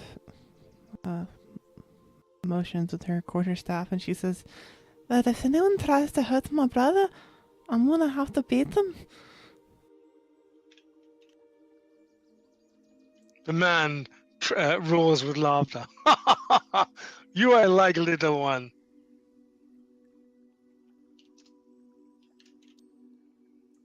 And she smiles a bit at him, but she sort of also tries to keep like a firm look on her face, like she's holding back a little bit of laughter. All of this time, Rosamir and Oleg have been conversing in Voss. Do you speak it? Oh yeah, she speaks fast. Though it's probably heavily accented and, like it's not. But she can understand it. Rosamir is pointing to one of the plants and saying he wants some. And the man's saying, oh, this plant is something that one of the river folk asked me to grow. I don't know what the hell it is. Does Nivea recognize it? Knowledge nature.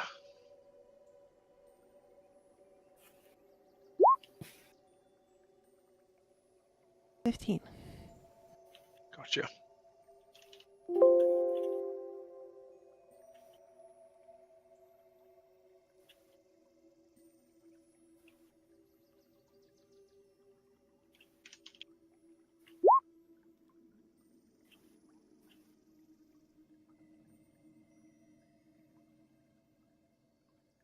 She looks over at it curiously, but she doesn't say anything.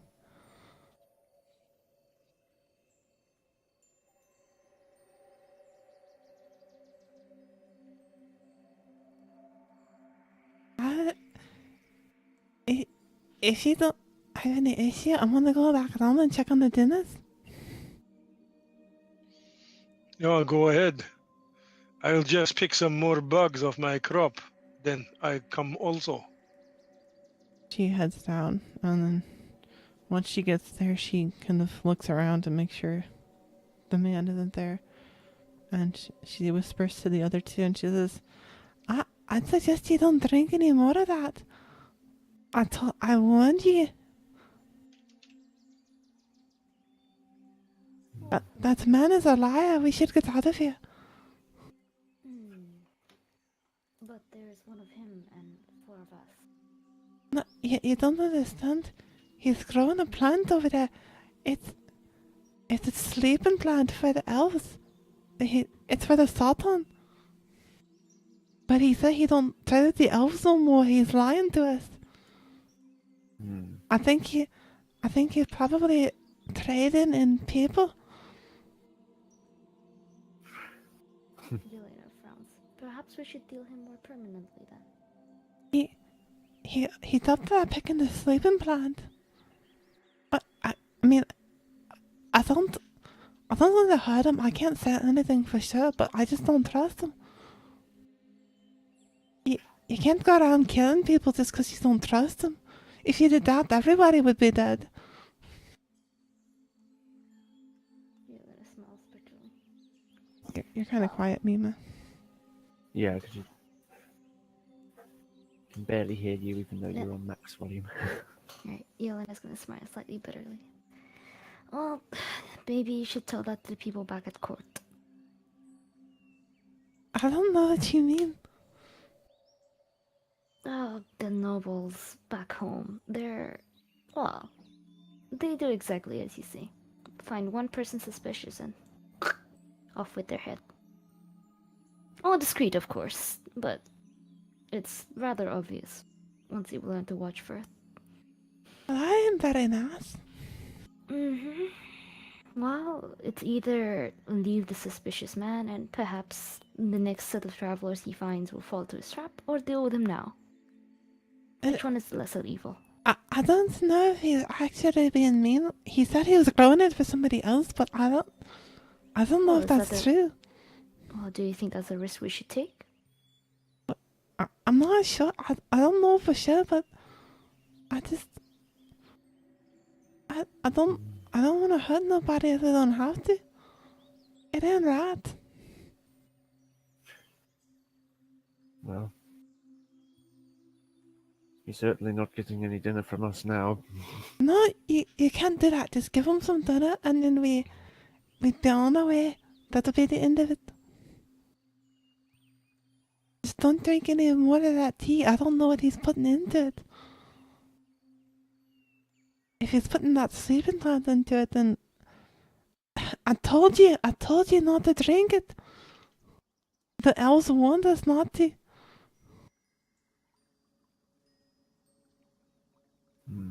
Yelena's gonna take the cups of tea and sort of just pour it into the river. Oh. Lesson learned. Look, I don't know if he. I don't know if he's. Nice. I don't know if he actually is a bad person or not. He could just be what he says and growing the plant like he says, but. Yes, but then to let others drink it. But I don't know if he put it in your drink or not. That's what I'm saying. I just don't trust him. He's growing sleeping plant. That's what they're gonna use to kidnap people. I don't want to be a slave for nobody.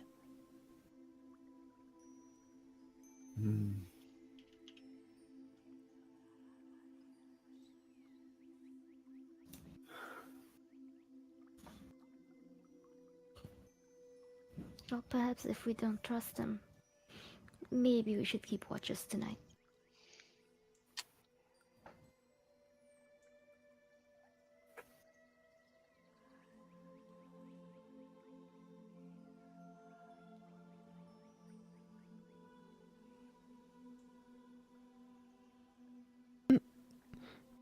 I just don't think we should be here staying with him. I don't know if he's got friends who are gonna come.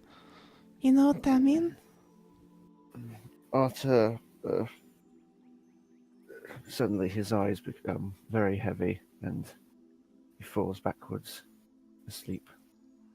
Vera looks in surprise and she says, "Oh, he was putting it in the tea. Was that Teddy?"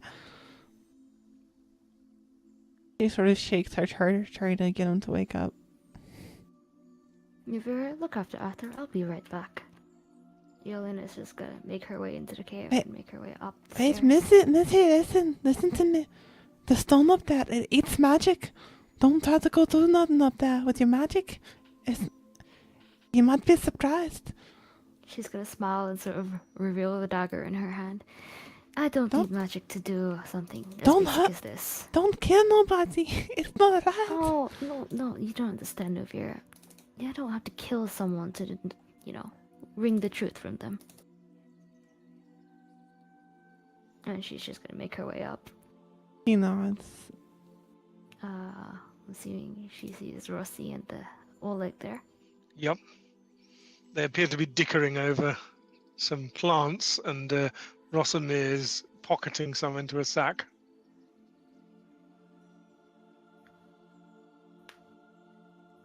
Oh, there you are. I hope the food is almost ready. I was just concluding some business. This man has some very nice plants for sale. Yelena's just gonna just smile and sort of clap him on the back. Well, the dinner should be ready soon, so if we should make our way down. I see. Very good. But before we go, Oleg, if you'd allow us some privacy. Very well. I go with you, Lina. I am done with bug hunting. Do you wish me to go down? Yes, go enjoy the dinner. Arthur made you some. Though he's Yes. a little occupied at the moment. Oh, okay.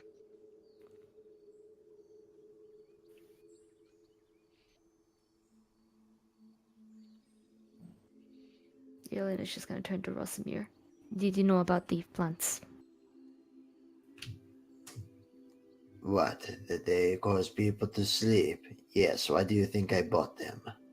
Yes, well, the problem here isn't the plants, it's the fact that he used it in the tea. That is problematic, isn't it? Well, I had a feeling it seemed suspicious that he would grow something he didn't even know for the roundsman, he said. I would, after what Nuvira said, I'd suspect that it was less for the roundsmen, more for the slavers. I would suspect so as well. Well, So what do you say? We kill him now? yes. We kill him, take back the money, and I can take the rest of his plants. Sounds like a good deal. But I do not know But- whether we should stay over the night. We could stay up here. This place seems to repel the creatures of this land, and you have a nice view of the area. Plus, he points to the stairwell, there's only one way up here. We Make a needn't good worry point. about where an enemy would come from. Alright, well, if we make our way down there, do you want to deal with this or should I? I think I might have a way to do this. How long will it take me to prep poison from the plant? This one is actually quite easy to make. You just steep it in water, so in boiling water. So it's pretty easy. If you want to make it, highly potent, like a proper sleeping draft that I mean, in Kashgar, you would distill this down to almost a syrup. So one drop would knock someone out, and some wine. I see. But say you threw it in a pot of, stew or something, it would put anyone to sleep who had a reasonable amount of the stew. I mean, it wouldn't, just tasting it wouldn't do it, but you'd need to give somebody like a bowl of it, and then they go.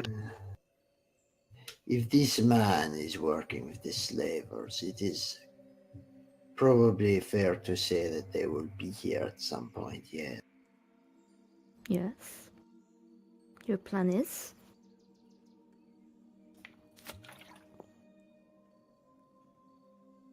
I wonder.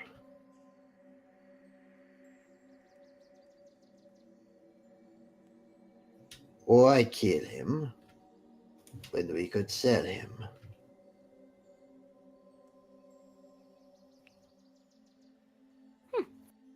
Now that I think about it, I suppose that would be less of a waste. We just put some of the plant in the stew, and we play by his own game. Oh, we could kill him, it's up to you. One simpler. Well... let's go with your plan. But if the elves turn on us... Yeah. I would say this much, however. You and the child should probably hide yourselves.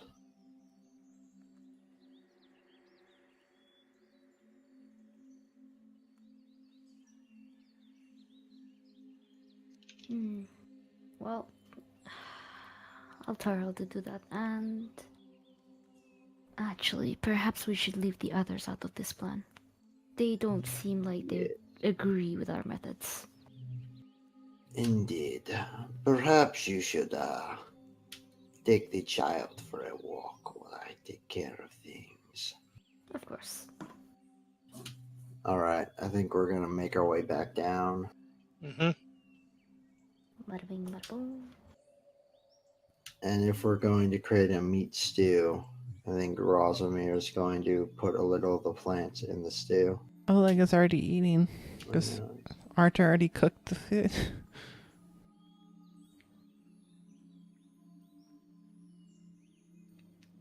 Oleg, friend, earlier I heard you said something about mushrooms and that you like them. Oh, hold on a minute. Rosamir pulls out a mushroom. I found these right here where I was traveling earlier.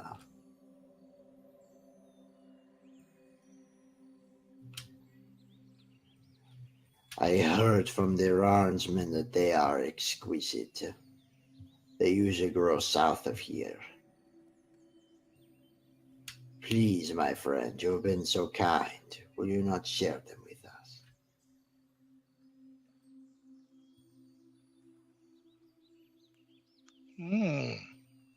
Let us see, he says. I don't know these ones.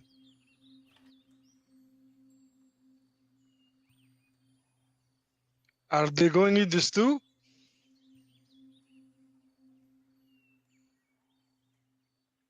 Yeah. I think he said it would be best to eat them straight. I would ask to verify, but he's a little tired from traveling for the last 2 days.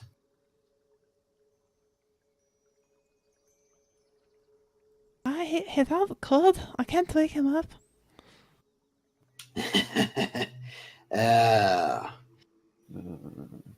You know how the ranchmen are. They will work until they drop dead. Wait, did any of y'all see that? It looked like there was some smoke from the top of the hill. Do you think the spirits are up to something? Oleg looks at you. Huh? I saw some smoke on the top of the hill. Do you think the spirits are playing tricks on us? He pulls out a dagger. They bloody well better not be playing with my crops. And he dashes into the cave.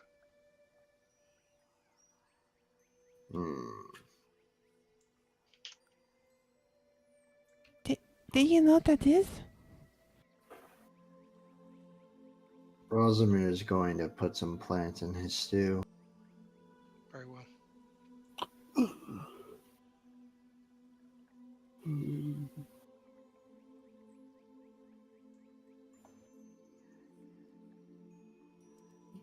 And then after, Do you think it's the spirits?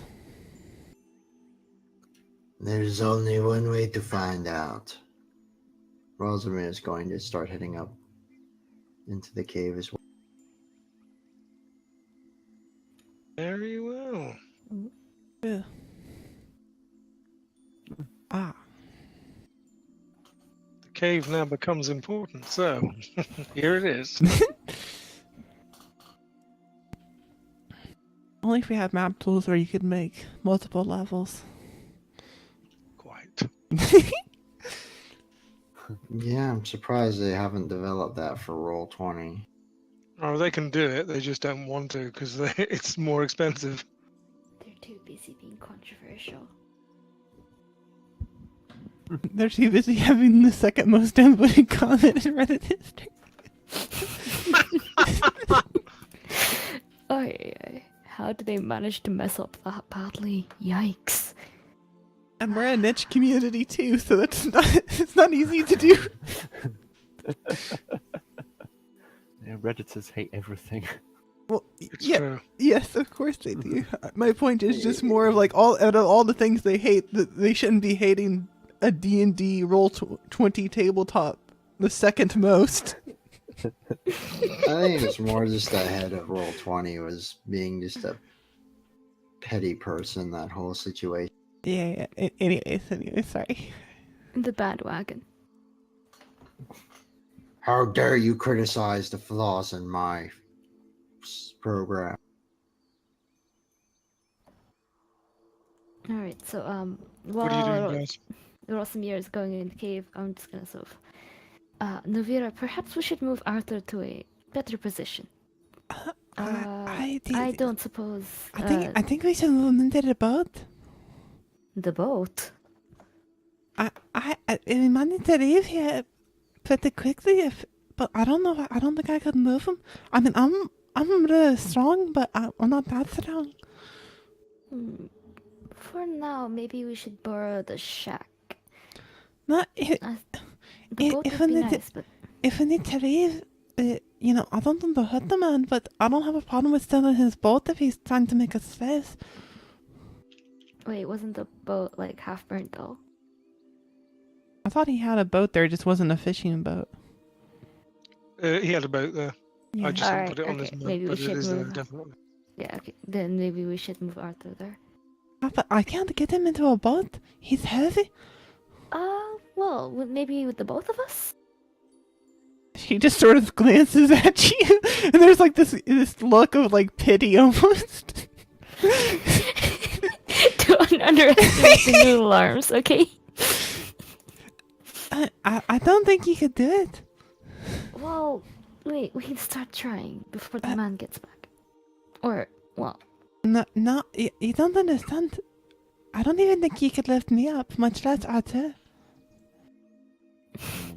I can try, damn it. Alright, start with me. See if you can lift me. Alright. I'm just gonna come up next to Nuvira and try to lift her. Oh, Lord. Sorry, I don't know why I'm moving. I don't know why the map moves then. I think You can move individual people too if you need to. So like if I know, that's a someone's good if someone's on top of the hill and someone's not, you can move them around based on that.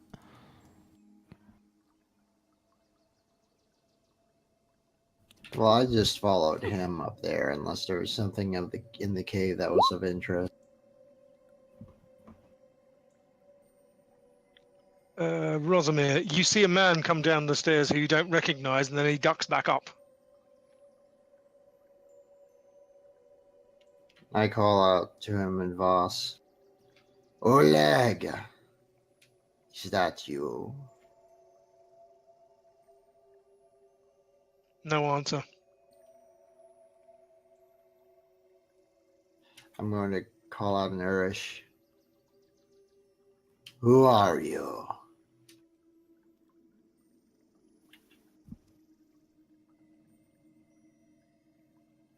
All that comes back is silence. Your voice echoes around the cavern. I'm going to carefully draw my scimitars and just slowly walk forward. Very well.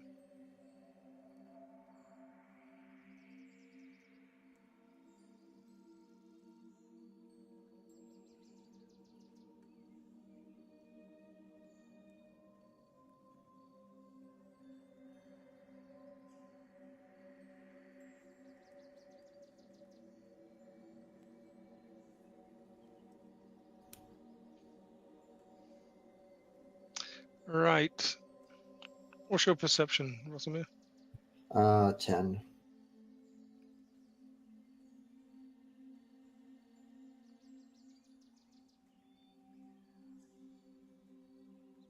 That's what I thought.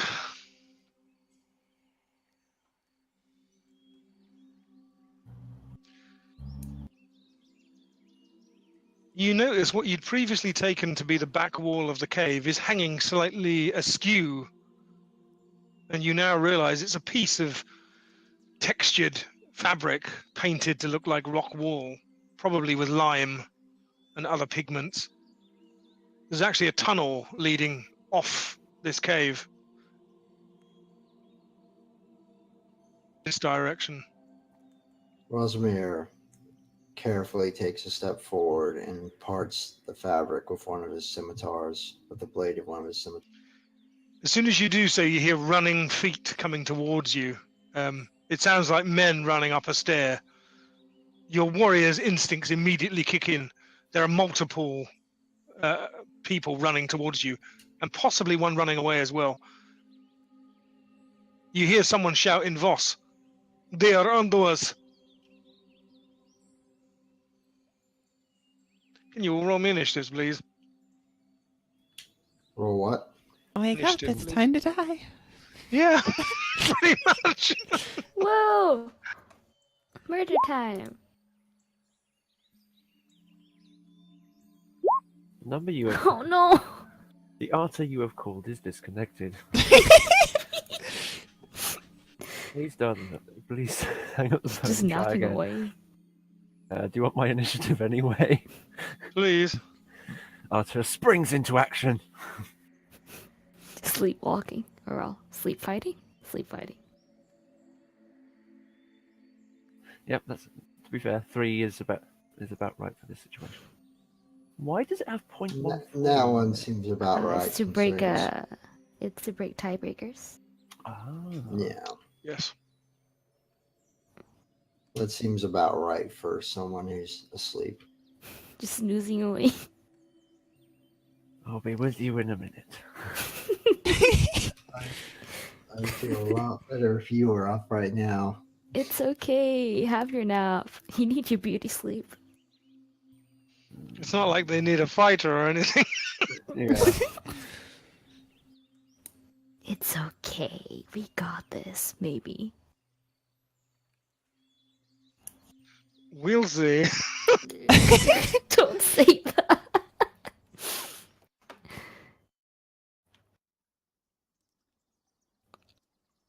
Time to roll for a new character. Aw.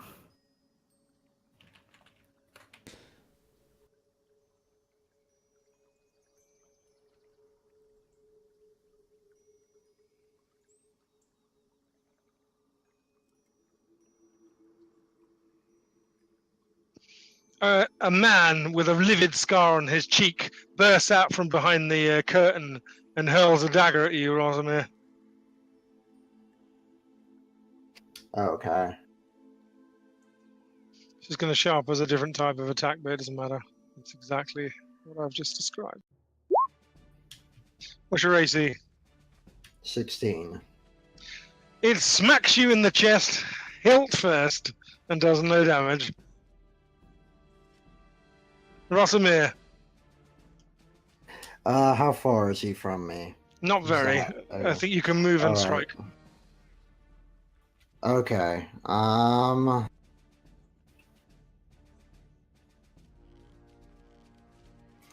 going to let's see. So not very far from me. Like how many feet wise? You can I can see him, right? you can measure it. So if we snap to the corner, he Well, is I 50, can't see him. That's why. Because of the he's 15 dynamic feet away. lighting. Oh, Okay, it's 15 15. feet. Okay, I'll move the dynamic lighting so you should be able to see at least some of him. Yeah, I can only see like 10 feet in front of me in the cave.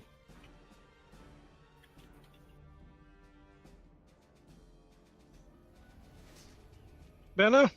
It could be because he's in I the. still It can't could be see because him. Yeah, could be because he's in darkness slightly. I'll put him for one square I forward so you see. can see. And any of the others, where are they in relation to him? You can't see or hear. You can't see them. You can hear booted feet somewhere away. Okay. I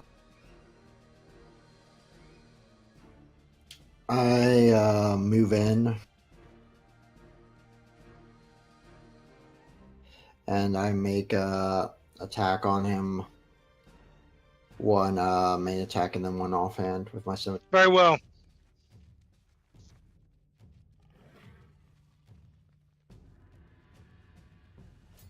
Make me your attack roll, please. Your first strike goes wild, but your second smashes in and damages them. You cut his leg off at the knee, and he falls in a welter of blood. I see. So he's dead then? He is dead. I'm gonna make my way back towards the others, calling to them as I do with a quick action. Very well. What are you going to say? Arm yourselves! We have company. And I'm gonna wave at them to come towards me. Very well. And with that, I'm gonna end my turn. Nice. Nuvir sort of looks to Yelena. Oh, there's someone else.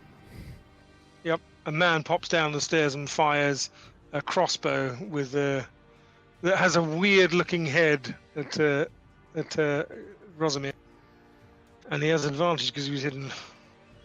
Let me see. Yeah, that hits. That is basically stun damage. So if that's more than your hit points, you are knocked unconscious. Yep, I'm knocked unconscious. Right.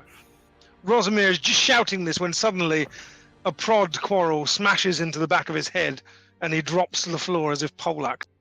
Do either of us see this? I mean, I can see it on the map, but I'm not sure. You can see it. You can Okay. see it. The chamber is lit, and you and Yelena both have direct line of sight.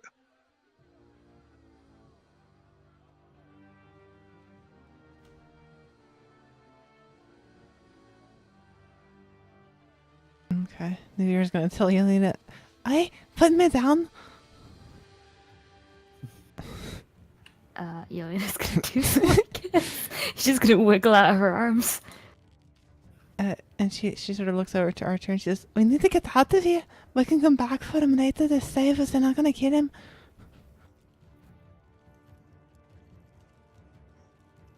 And I think she's actually just gonna dash towards the boat. Okay. Can she? I guess that's probably one move she can get there. So she'll, I guess, use her action to begin untying the boat. Very well. I think I can put her there. She had enough movement. And she beckons Yelena forward.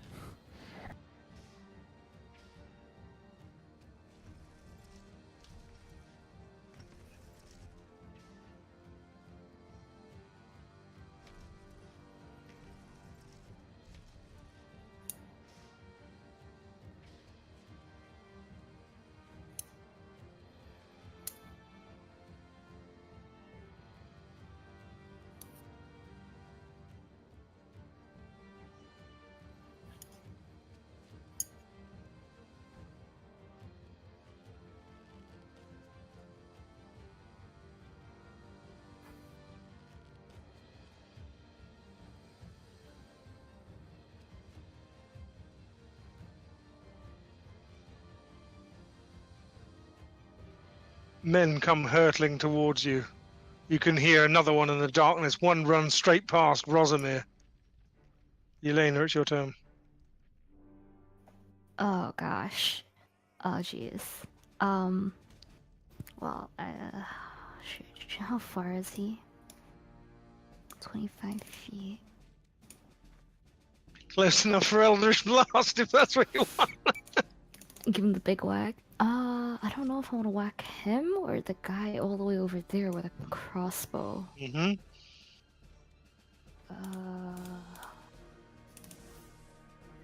Screw it. I'm gonna try and Eldritch Blast the guy with the crossbow, which is just a D20, I think.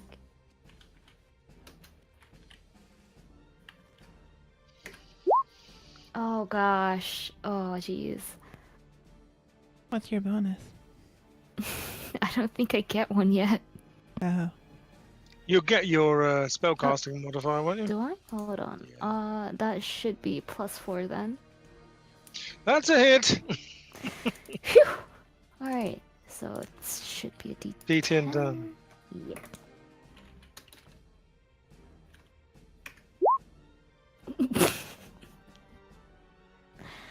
Oh my lord. Okay, I'm gonna sort of throw out an Eldritch Blast and sort of make my way towards the boat. Very well. You extend your hand, and a blast of energy sails over the man attacking you's ear, and smashes into the crossbowman behind him. You hear a grunt of pain.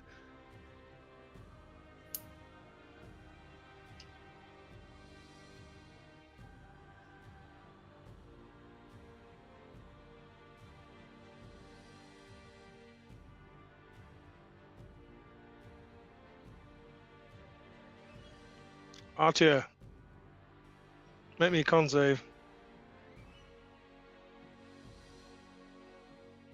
You're still down. No. Oh my god.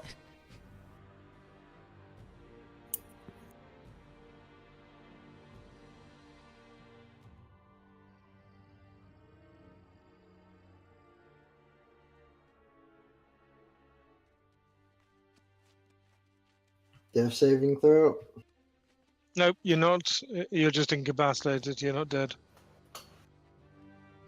You're not technically at naught. Yeah, they were doing. I think when you actually down someone, you have the choice of whether to knock them unconscious. Exactly. So. Exactly, and that's what he did. Very well. Just as you're getting into the boat, Yelena, you see the crossbowman. Basically, he looks like he ran. He didn't like what you did.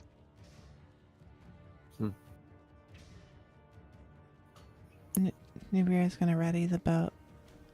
Okay. Basically, she's holding action for Yelena to get in.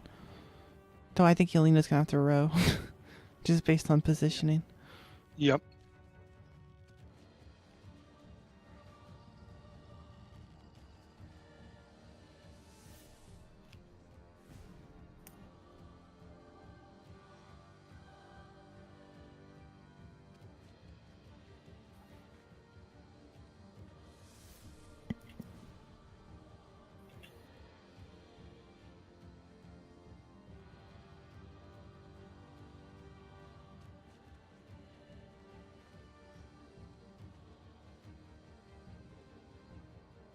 One of the men charges out of the cave mouth and attempts to grab the painter of the boat. That's the rope at the front.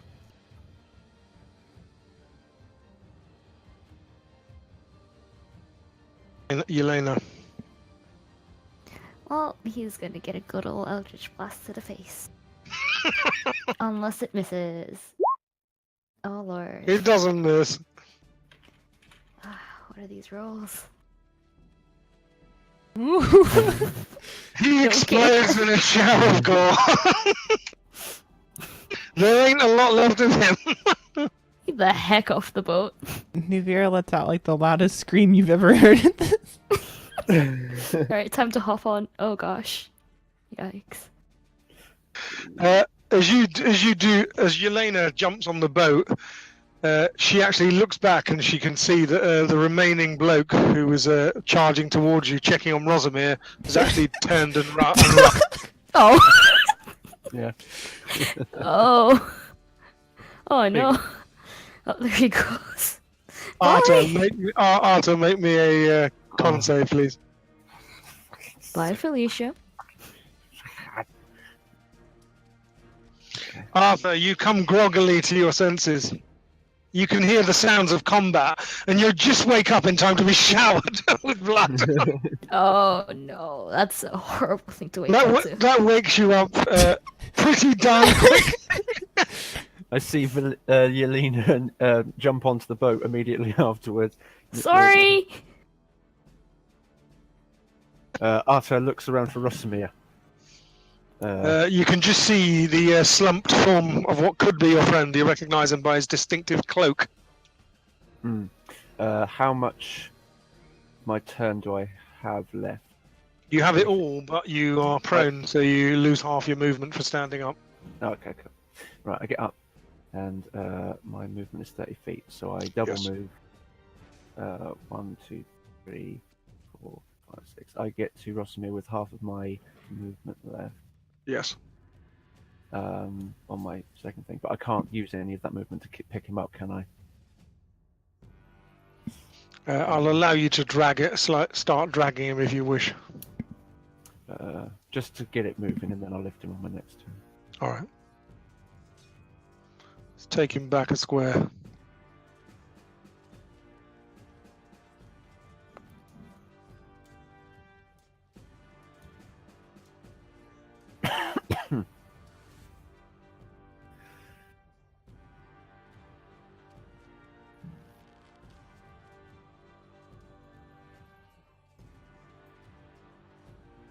You, as you're dragging Rosamir out, you see a man with a crossbow peep his head out. He sees the red mist that's become of his companion, and decides not to fight, and rushes back up. Nuvera. She is looks absolutely terrified right now. Like she was scared before, but she's looking at Yelena with this look of complete fear. And you see the poor thing is shaking. I don't know, I think she'd probably just still be kind of surprised. Unless there's something kind of egging her on. Stunned. Yes.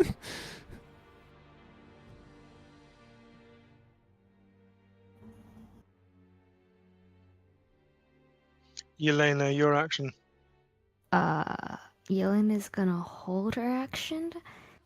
Ready an Eldritch Blast in case someone comes through the cave that isn't Archer or Rosamir. Gotcha. I'm coming out now! Yeah, it's okay, I'm not gonna blast you! Archer!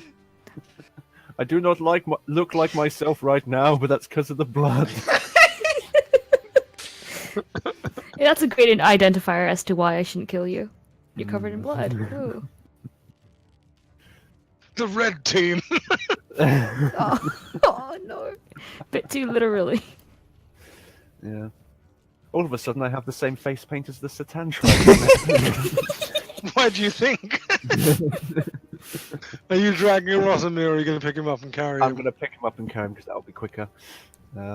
Give me a strength save. If you make it, you can basically move at normal speed. Can I make an athletics check? Of course, you can always make an athletics check. Very well. You grab your fallen combatant, who has a lump the size of an egg on the back of his head, and heft him over your shoulder. You may now move full movement. Ah, excellent. Right, so how much have I got? 1, 2, 3, 4, 5, 6. I won't be able to get to the boat in time. I'll be able to get there. Or there if I'm going onto the thing. Obviously avoiding the fire. Important point. Forgetting about the pots and pans and the meat, unfortunately. No. The food. Anything with the food. Arthur, as you're hefting your companion, you can actually see torchlight appearing on the other hill, and you can hear the sounds of startled surprise. Hmm. Minerva, Nuvira rather, you hear this. You also hear this wail go up. This seems to be coming from somewhere lower. Like, It's just it's a terrible sound, like um what direction? like a lunatic of an insane asylum screaming. Oh, I see. Come from that direction. She's gonna kind of, you can see like her hand is like shaking, but she sort of points near the fire to Yelena where like her backpack and everything, all their supplies are. Oh! Yep. But she still seems too shaken to really like, well, I'll say she like kind of gathers herself just a bit in the moment. And she hops up. Let's see. Alright, she has enough movement. She runs over and grabs her backpack and things. What she can. That's like her action / whatever. You scoop it all up. And that's it for her.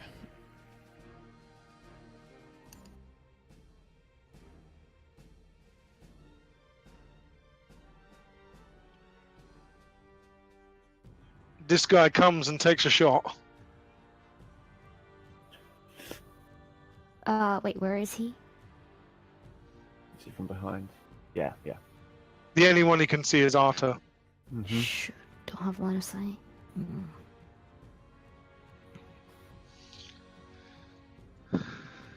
That does definitely hit. However, it doesn't take me down. Whew. Arta, you take 6 points of subdual. You get smacked in the arm by a blunt crossbow bolt, clearly designed for knocking people out. It has a lead head with a sort of splay on it.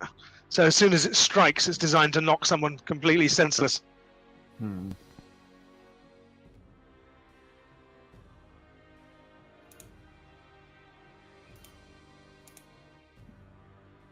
Oh, wait a minute. You put spear.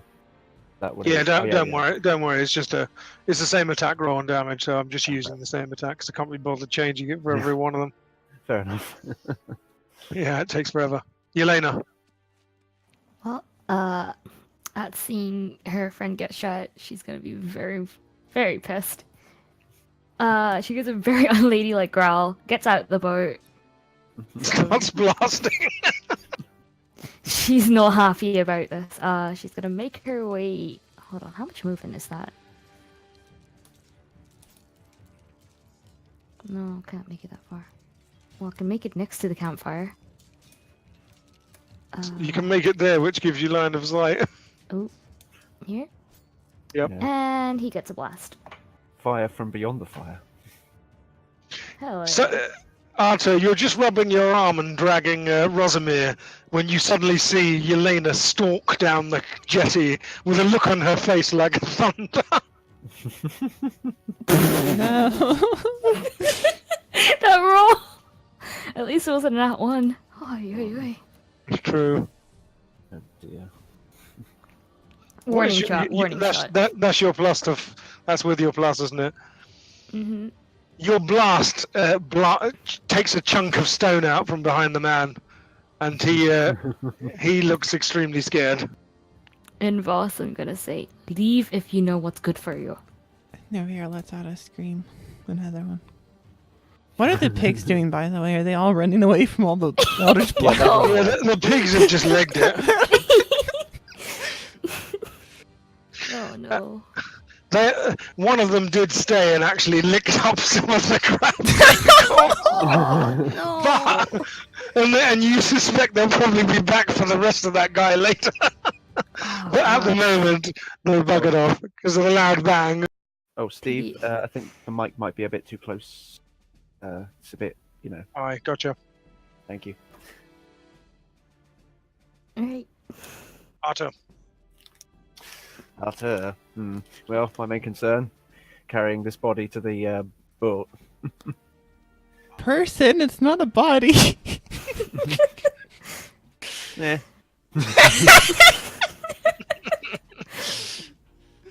It's not like Arthur had to say it out loud. So Get yeah, on with he it. yeah. 1, 2, 3, 4, and then he will try and drag the body to the closest to the dock.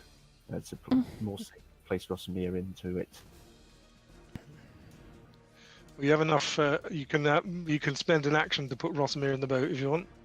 I will do that. Can I also end my turn holding onto the rope tied to the boat so it doesn't go off? Yep, gotcha. And I shall wait for the other two to join.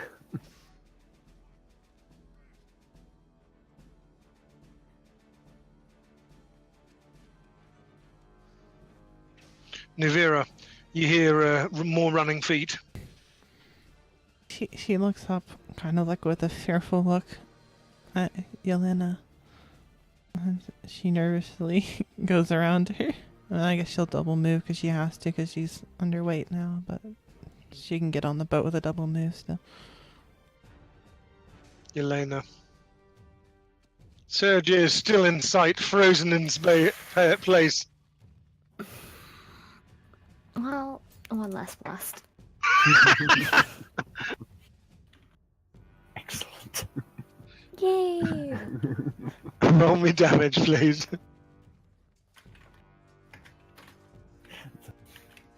The malice. Oh. Sergei is reduced to a very big, large red stain on the back of the cabin wall. Oh god.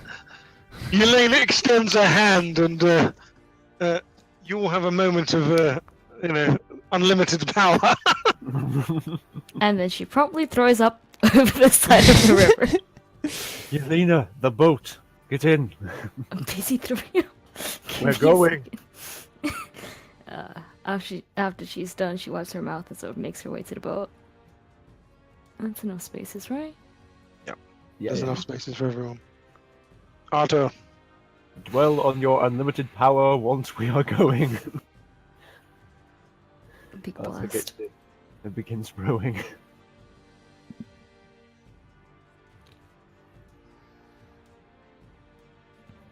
Yelena, if you see any of them, give them another blast. She just I'm nods. upside down. It's messing with my head. It's that tea again.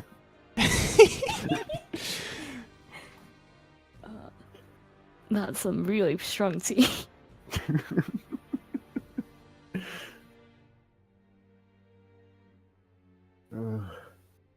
Ay. That's a lot of murder. Very well. You soon leave behind the dread place behind you and are out on the open river.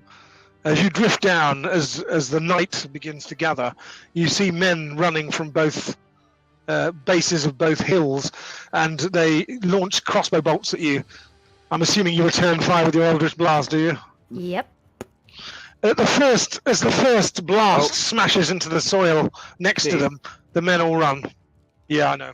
Microphone again. Thank you. God damn my microphone.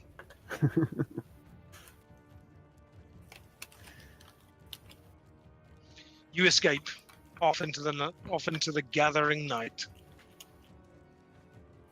Yeah. After all the blasting's done, she's just gonna be whatchamacallit? Slightly cross-legged and placing Rosamir's head in her lap. So trying to make sure he's not too severely injured. Understood. You feel an egg-sized bump on the back of Rosamir's head, but he otherwise seems undamaged.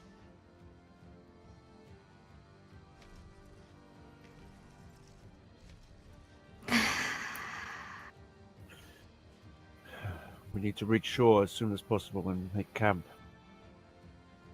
Mm-hmm. As soon as I can't see where we're going, that's where we go. That's where we make it to shore. Get as far away as possible. Now that the adrenaline's wore off, Yelena looks, well, her hands are pretty much just shaking right now. And the Did very- trademark smile that you used, you know, the first time you saw her, the first time she smiled, it's not quite there. Did well, both of you. Niviar I'm looks so- shaken and like horrified at the moment. I'm sorry I did not listen to you about the tea.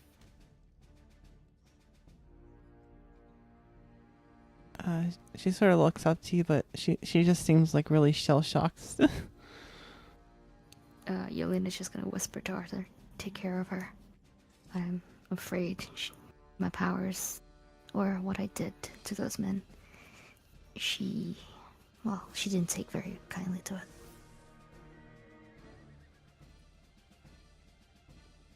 Arthur will.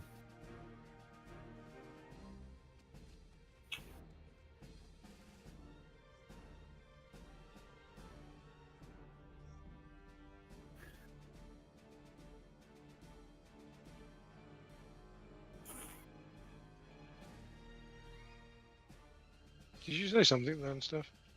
Oh, yes. Arthur will.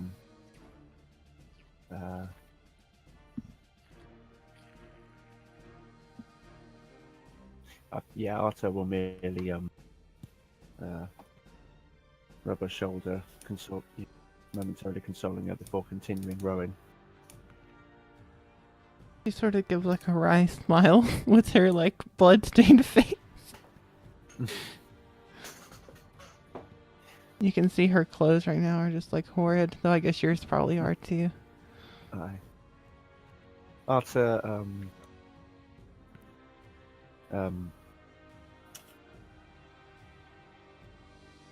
Arthur asks Nivira, "You want to sit beside me?" She just sort of shakes her head. No. She sort of stammers for a moment, but she can't get any words out right now. It's okay. You take your time.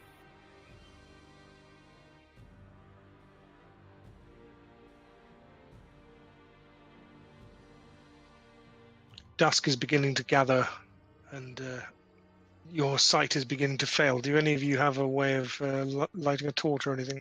Prestidigitation. I have a lamp as well. Ooh. But I fear we should not stay on this river while lighting ourselves up. We should reach the shore.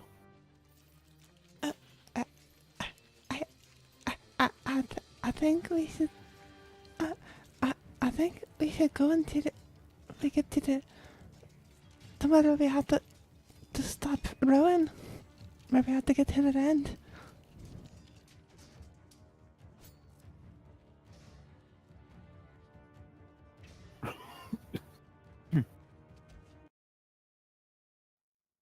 You find the main pathway is blocked by a huge set of rapids, but there is a side river that seems to offer more shelter, and it's on the western side.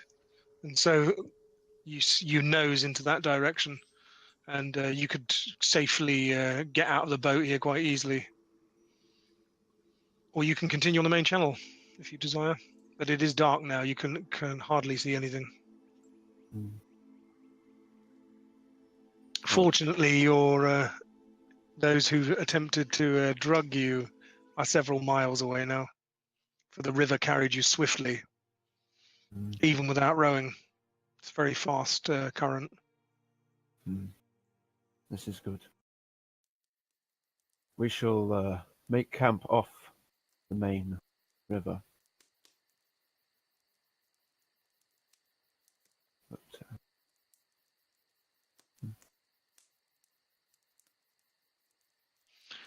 Rosomir awakens just as Yelena is examining him.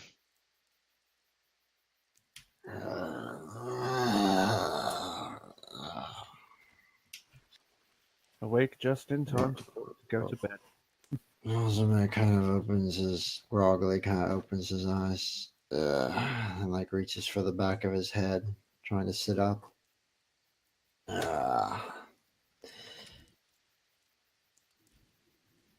What happened? I remember killing one of them. He kind of looks around. We escaped. Mm, You also notice everything is covered in blood, including the boat. Yeah.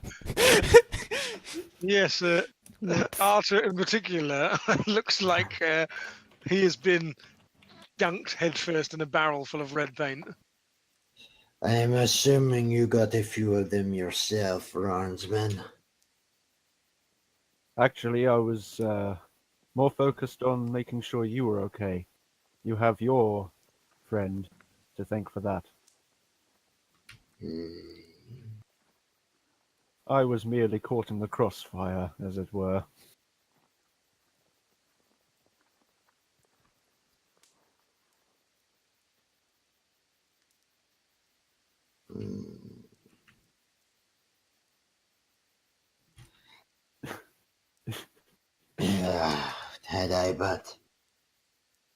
Had I not gotten a cheap shot on me, we may well have killed a lot of them.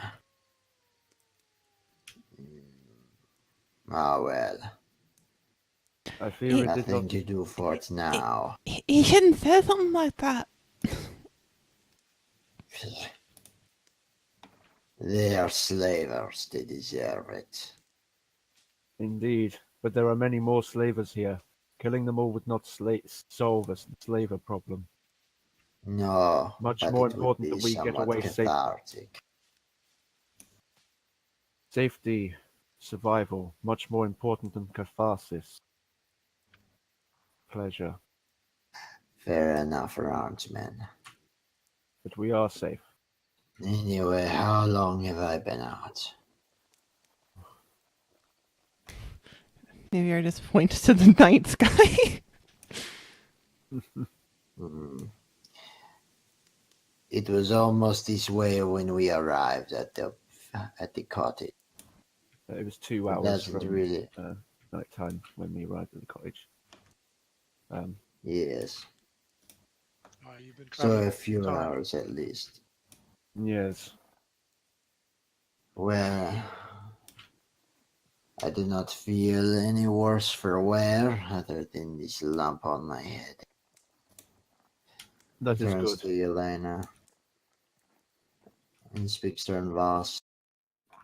I thank you for looking after me while I was unconscious. Tell me, are you the reason for this? He motions to the others all covered in blood. Irlena not meeting his eyes, but she sort of nods.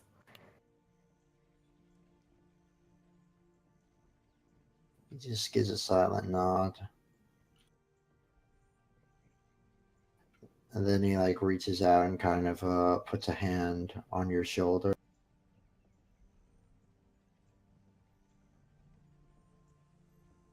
And Irlena sort of pats it with her own hand. and if you're anyone who's paying attention under his, somber and understanding look, for the briefest instant there flashes a small smile.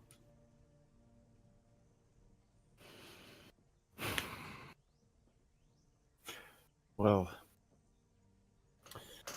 I think this is as far in as we should go.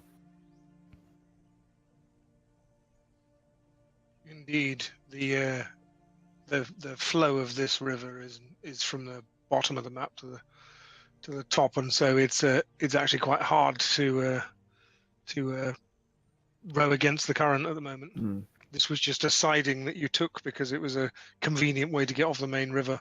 Aye. Perhaps we should moor for the night then. Navira sort of looks over and she says, yeah, I'd like to get a little bit clean, if that's alright. A little what? A little what, sorry? Clean. I'm all mangy. Yes. Arthur looks down at himself. I think we could all do with a bit of a clean. Don't want to get blood all over our bedrolls. She sort of looks nervously at Yelena and she says, you want to come with me? Irlena just shrugs. Sure. I'll look after Rosamir while you two clean yourselves. Arta whispers to Nivera, make sure to look after her, yeah?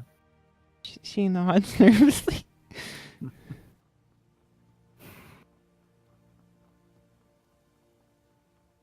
I'll bring the boat ashore. It does not move around in the water and knock itself into and damage itself.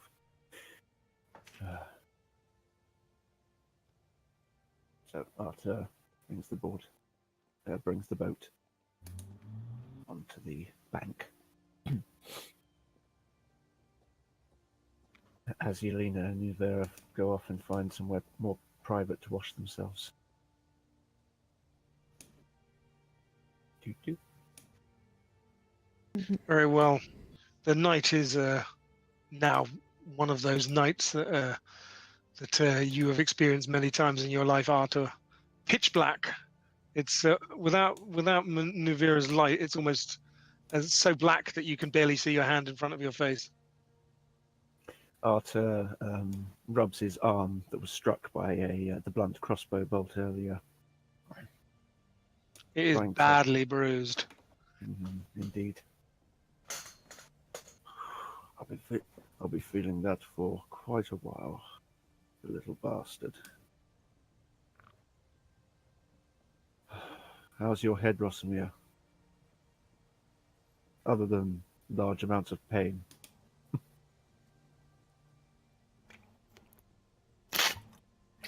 I think it should heal with time. That's good. Better us than them, eh, though? Yes.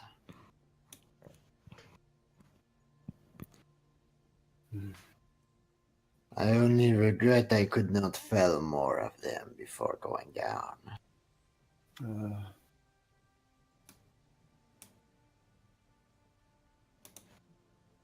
These men were thugs, and the fact that I was felled so easily by them does not sit well with me. It only takes one good hit, and that's all they need. And we were outnumbered as well.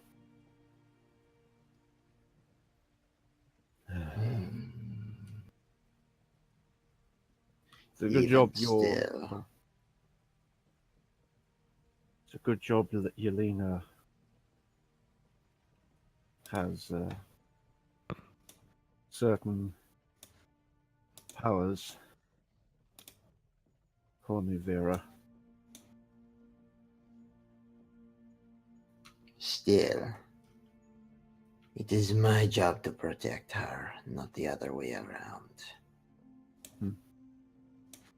He begins just kind of cleaning his scimitar and scimitars in the river. Because I assume they're probably still covered in blood from when he cut that guy's leg off. They are indeed. Mm-hmm. You carefully clean your weapons and yourselves, and it takes some time. And by then, the night's chill is seeping into all of your bones. So this land is can be beautifully fair and summer-like in day, but by night, even on the warmest, balmiest summer day, the land of Erngard can turn very, very bitter and chill.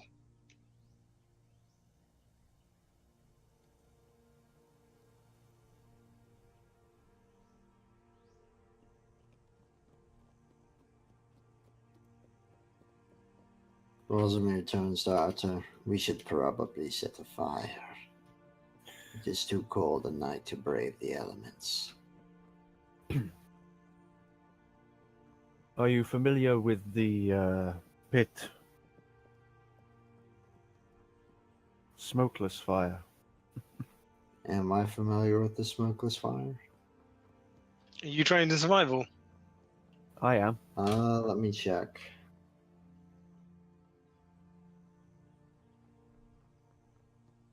No, I would not. Yeah, it's a Saturn trick. Yes. Do teach me. I love to learn new things. The unfortunate thing, Steve, is I in real life do not personally know. Can Arthur know? Yeah, of course. Thank you.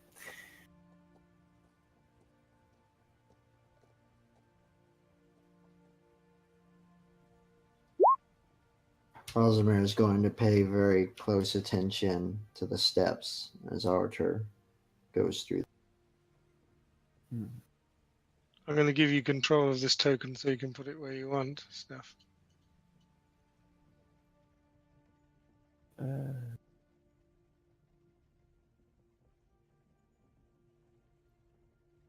The fire. Aye. Oh, cool. You notice that instead of building the fire on flat ground as you'd have expected, Arthur chooses a slightly raised area, and he uses a digging stick that he's found from one of these pine trees to basically dig down into the earth some distance, and then he connects a second tube. He cuts a second tube moving towards the first at an angle, and you instantly realize that this is going to act as like an air flow. So the fire is sitting about a good 6 or 7 inches below the ground level, and he quickly lines it with sticks that are green, so they're not designed to burn, and then only then puts the kindling and other things on top of it.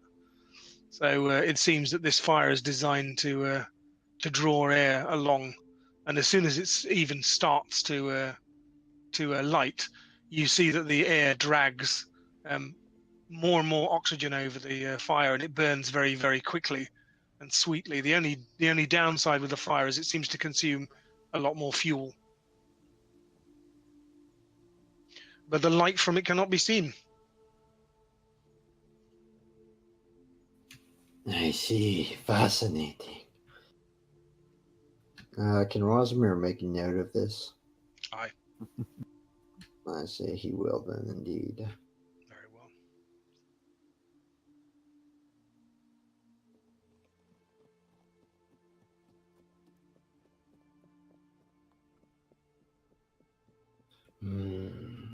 Tell me, Roundsman, you are a warrior, yes?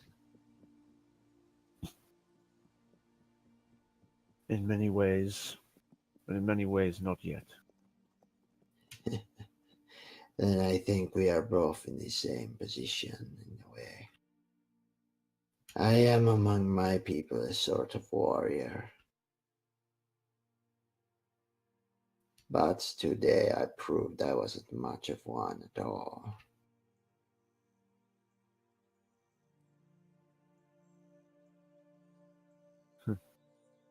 You are outnumbered. Do not let it get to you. It is not the quantity of enemies that worries me, but the quality. Were they the Bajaran of some great Tsarina, then I would accept my fate. But they were petty thugs and slavers. Plenty of petty thugs used to be warriors themselves. You don't know where he came from. The worst part is I had to be saved and protected by the very woman who I am sworn to protect. What sort of bodyguard is guarded by their own charge? One who is fortunate to be alive.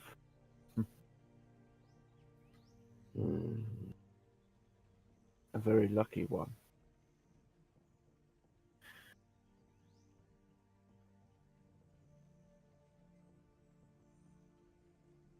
It certainly... Sorry. At least it makes your job a little easier. Perhaps. Nonetheless, I cannot be weak, both for her sake and for mine. Aye. He just kind of stares into the fire. Well,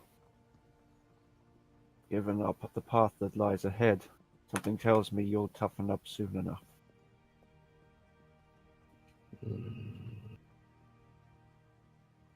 Out of necessity, if nothing else.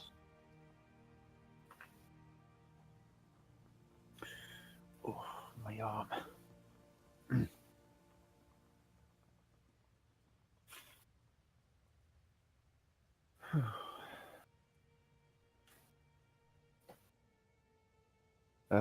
Arthur takes out 2 water skins from his coat and offers one of them to Rosamir. Rosemary takes it and takes a drink. Always good to have one spare. Quiet.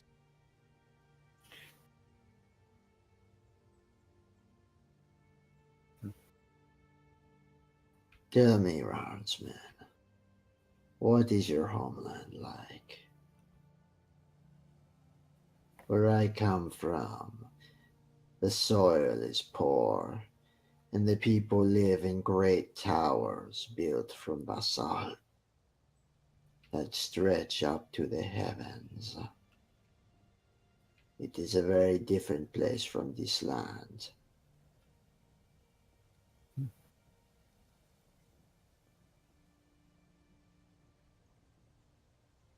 My land. We live in small... what would you call them? Villages of sorts. We do not tend to grow much crops. We hunt for our food and forage.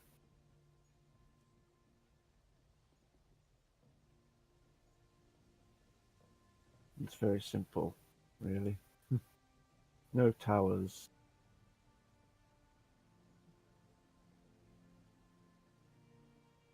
I find it hard to think that a people with such a rich and bountiful land could not build something great.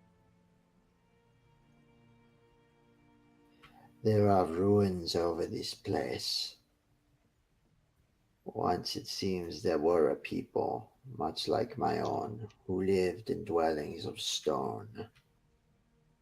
I cannot help but wonder what happened to them. Well, from what I've been told, there are a number of reasons why we aren't farmers. Been told, Such as, well, firstly, we must consume sarans. Once a month, at least, or we shall wither and die. And so we must all become hunters. Sarens. These are the ones with the spirits in them, yes. The beast. Yes, like the bird we consumed yesterday. And your people will die if they do not eat these. Indeed.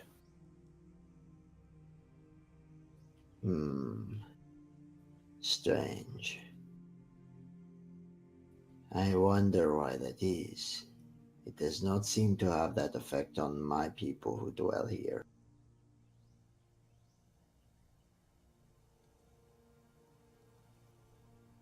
Though, if Elena is any indication, it seems that my people may draw from the power of these beasts. They do not seem required to consume them regularly, like their armsmen.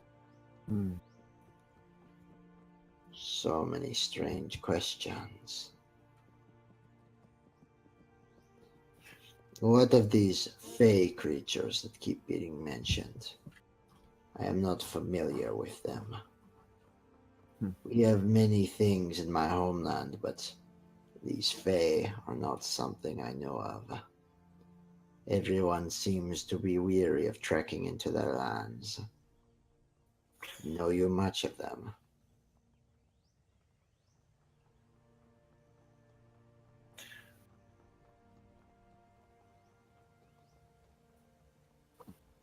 frozen. Hmm? Steve, Mm. have I journeyed the Feylands or ever? You might have once or twice, yeah. I mean, you can By find hunting. Sharons on your side of the river, so it's not Hmm. necessarily always necessary to go and actually hunt them on their side. And the Fae themselves are distinct from Sharons, and they Yeah. are more rarely seen on this side. Hmm. I have not had much need to go there, though once, out of curiosity, I did journey there. It is where I found, and he takes something out of his coat. It's in a little box. And he opens it, and inside is an eye of a wolf. It would look like. Oh, what's this? This is. Oh, God's sake! Sorry, 1 second.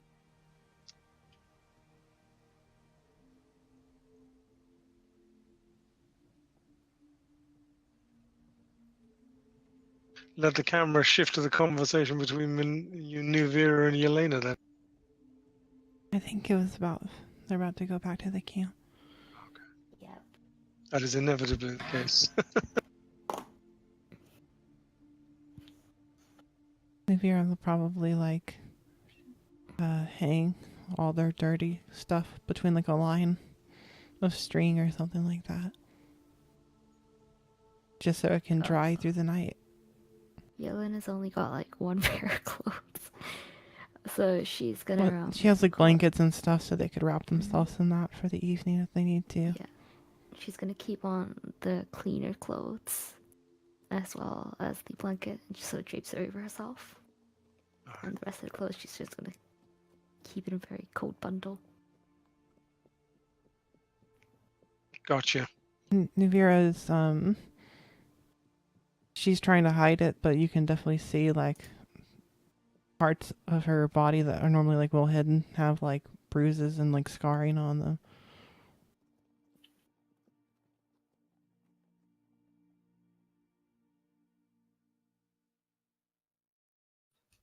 So, roundsman, what is that? 1 second.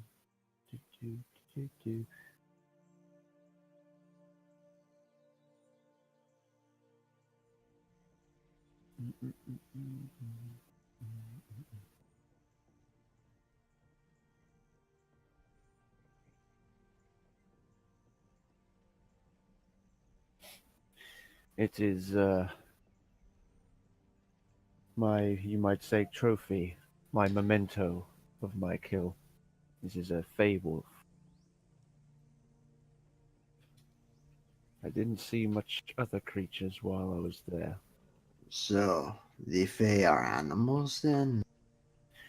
Not strictly speaking.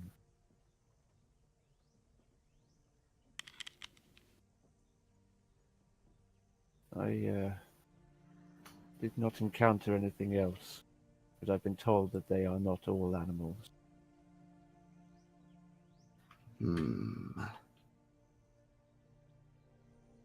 This land is so strange to me. Perhaps it is only because I am a foreigner, however. Even your elves are much different than the elves I know from my home. Well, would Rosamir know much about the elves back in his homeland? You'd know some. They're certainly not like these ones. Yeah. The elves of my homeland are a civilized people. I know little of them. They are somewhat enigmatic, but they trade and they live in dwellings.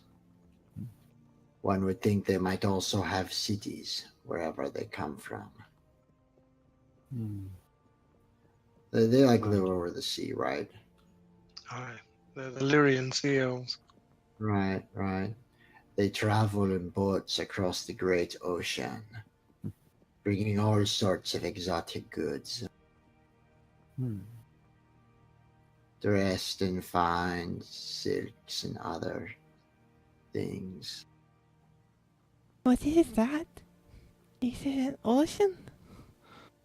I never heard of Yes. nothing like that. Oh, I think I heard that crazy lady mention it when we first met you.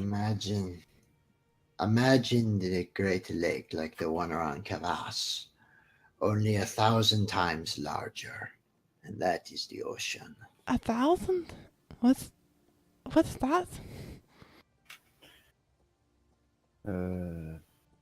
do you know of 100?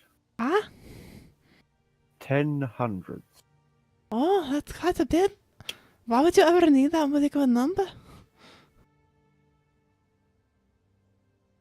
Hmm. Oh, incidentally, you're back. Yes. Well, you might have been BRB when we came back. So. Yeah. Someone was calling me. Yeah. Sorry about that. Rosimir, when he notices you guys are just kind of wrapped in blankets, will just avert his gaze back to the fire.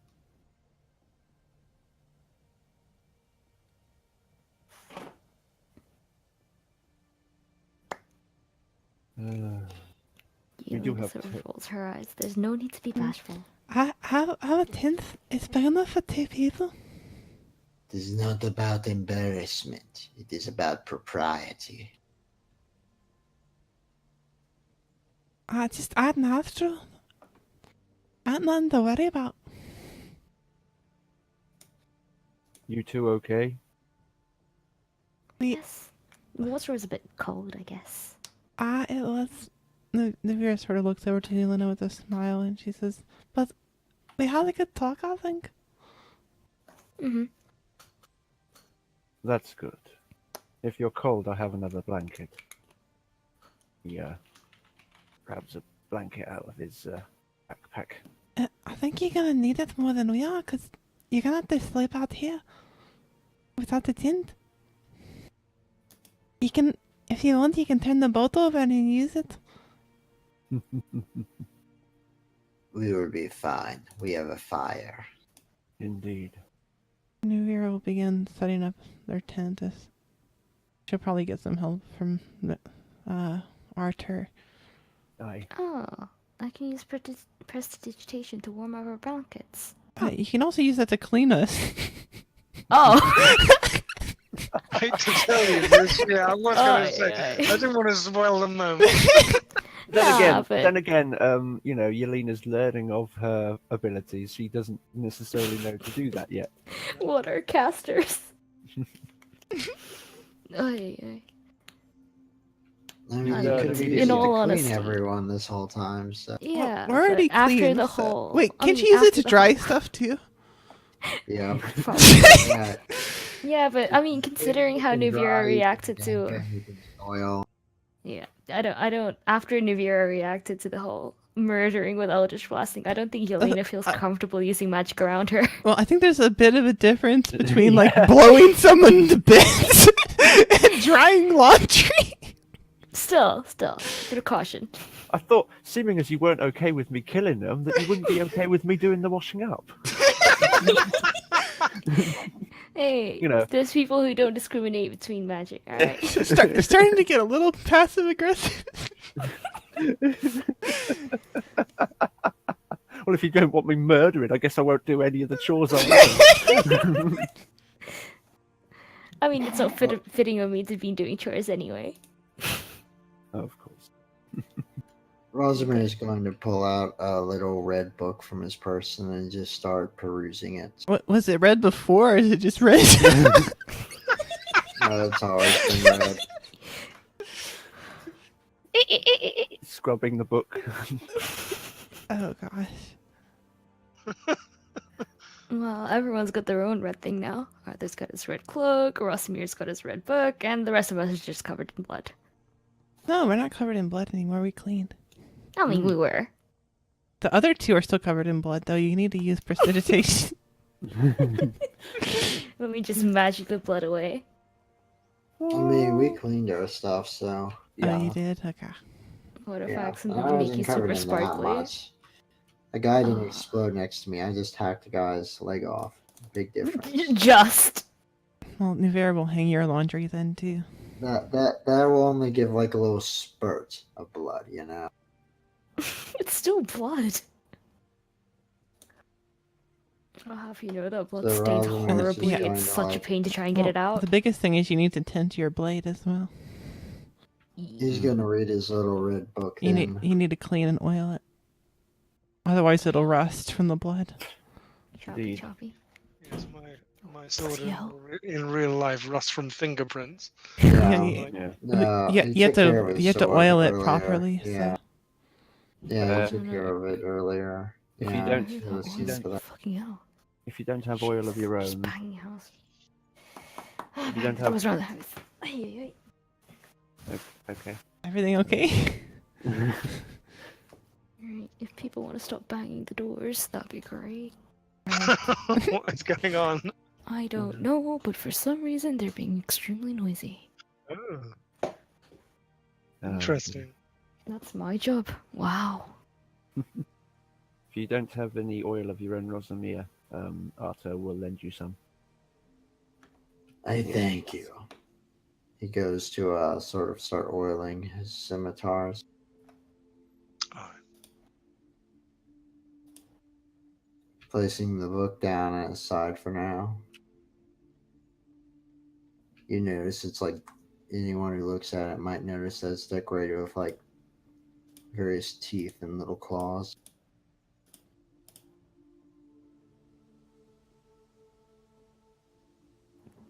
Where's Vera?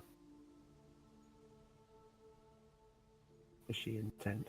Well, she probably has like it open, but she's in the tent because it protects against the wind, which is rather cold. Yes. You're now under the tent on the map for me, so. Oh, I can still see Where myself, you so you are. that's okay. She's hiding underneath the tent. Much less wind down here. She's got a little gur.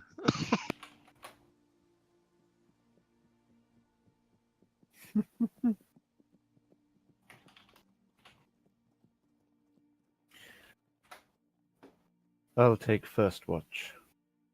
Rosmir, you get some rest.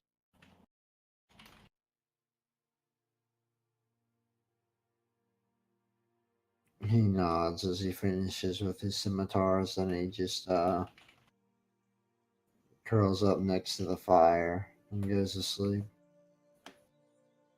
Very well. Good night, everyone. I've already been asleep long enough today. Are you guys actually going to eat? Because I seem Oh, to yeah. remember that. I'm I seem to sorry. remember that you were just about to. You just made a nice stew, and then Rosamir dumped a load of noxious plants in it, which, by the way, did knock out 3 people. After you left. Oh. I just rolled con saves for them, and 3 went down. Wait. They messed up real bad. That's right. And so they just went and ate the leftover food after we. Right, fucked off. pigs! No, the Waste pigs! not, want not. Well, someone Oh, else. not the Someone else is pigs. gonna have to. Someone else is gonna have to cook Well, because Nuvira was yeah. making camp. So That's right. Arthur will cook again. I'll try not to fall asleep this time. I gave you Uh. some of the hard ass cheese to put in the thing. Okay. Cheese and herbs.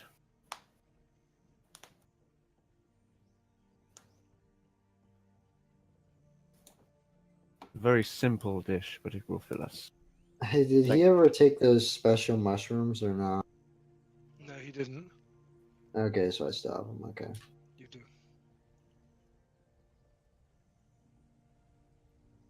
That guy knew what they were.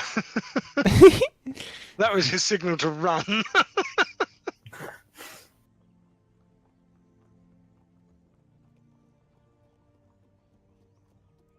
I'll just save them for later. Nice. Alright, after he eats, Rosmir's going to sleep. Good night, everyone. Nivira puts on her, like, what do you call it? Blindfold again.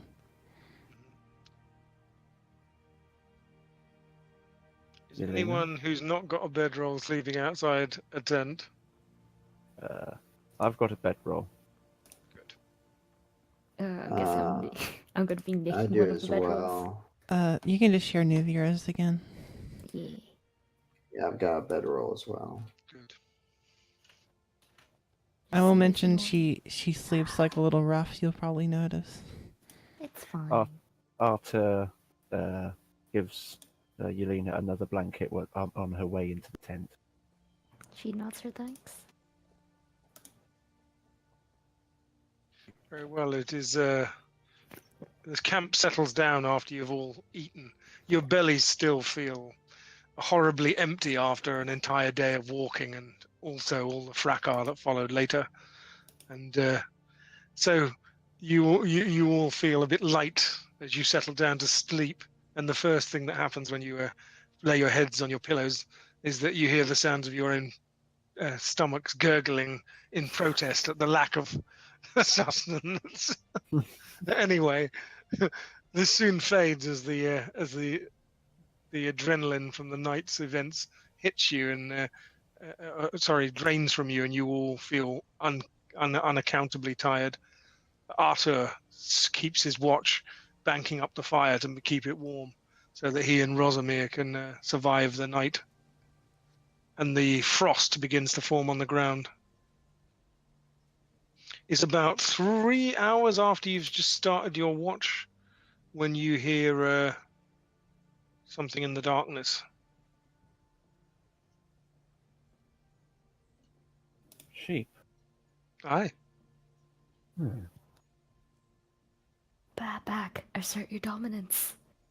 Button could be nice. How close are they? They, for about 5 or 6 minutes, they don't seem to be getting any closer.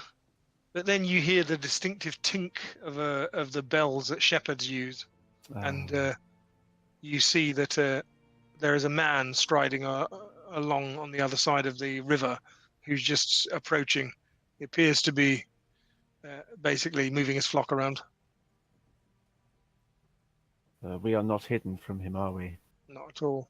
Though your camp is more invisible than some. Aye. But we are visible. So I shall. I take it he's coming to cross this. Yes, he appears to be making for a small ford, which also is the thing that eventually barred your passage further up the river.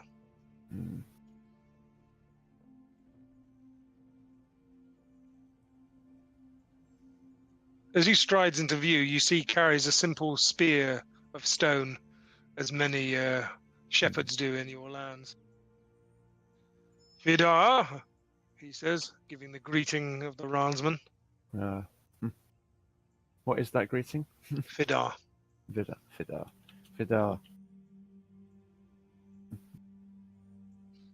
Honor to you and your host.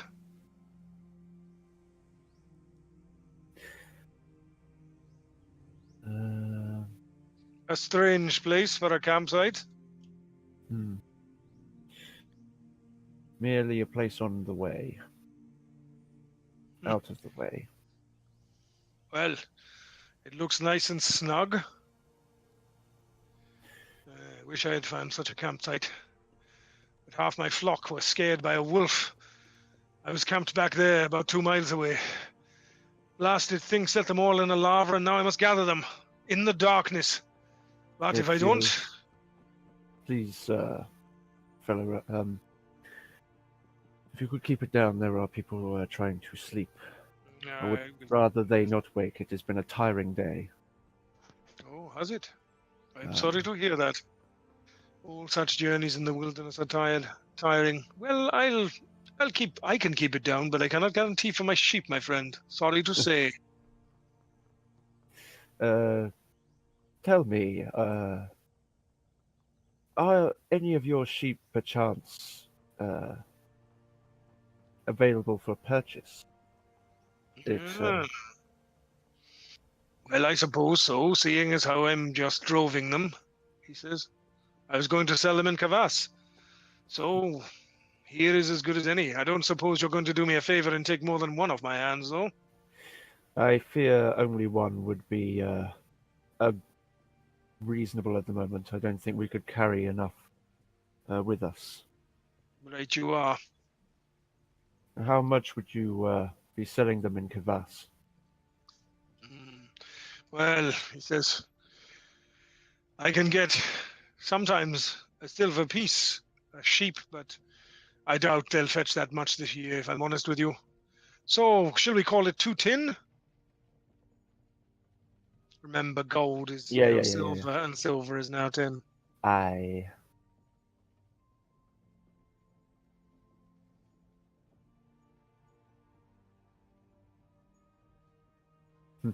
You haven't Um, seen any other good campsites around here, I suppose.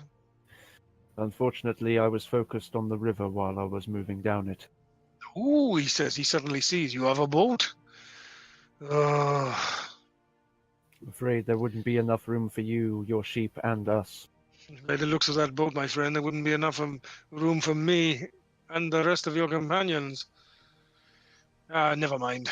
I'm going in the opposite direction anyway, by the looks of it. So, for the sheep, you're offering one for 2 tin. Aye. Well, I hate to see a fellow so run down by the pricing of Kavas. Maybe we meet halfway. 5 tin? Would that be pleasing? He says a roundsman can never cheat another roundsman, my friend. These sheep are quite small. Maybe I would do that if, say, it had been a little more mature. But honestly, grass has not been good this year. My beasts have not grown as much as they should, and I will not take money out of a roundsman's hands. Maybe if it was one of those cossards from Kavas, he says, it would be different. Arthur looks to the Sidelong. right and does not say anything. Very well. I shall buy one for your offered price. Very well, he says. May I ask, sir, is this for breeding stock or for eating? Most likely eating, good sir. Very well. Then, if you do not mind, I will give you one of the sheep that has gone lame. The poor beast should not be made to struggle all the way to Kavas with a sore hoof. It is not diseased, it is merely stone. The ground is stony. May I look over him? Of course. They are she's, of course. Ah, her. Ewes. Indeed, sir. And he presents you with a sheep. I don't have any particular skill with animals, but No, but roundsmen are around animals all their lives, so you have a general idea of their condition. Make me a wisdom check if you don't have a. I believe animal handling is wisdom anyway. It is. Unfortunately, my wisdom's not very good anyway. You look the beast over. Its teeth do not seem overly grown down, like it hasn't been eating, and it seems of good weight.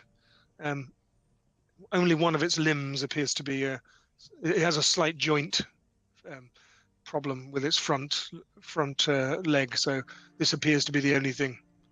Probably I could cure it in a few days if I can find the right herbs, he says. But Well, here is. I shall take her. Thank you, and offers the money to the man. I shall not tell you her name. It's bad luck if you're going to eat her. He takes the piece and looks at it. Kavassian coin.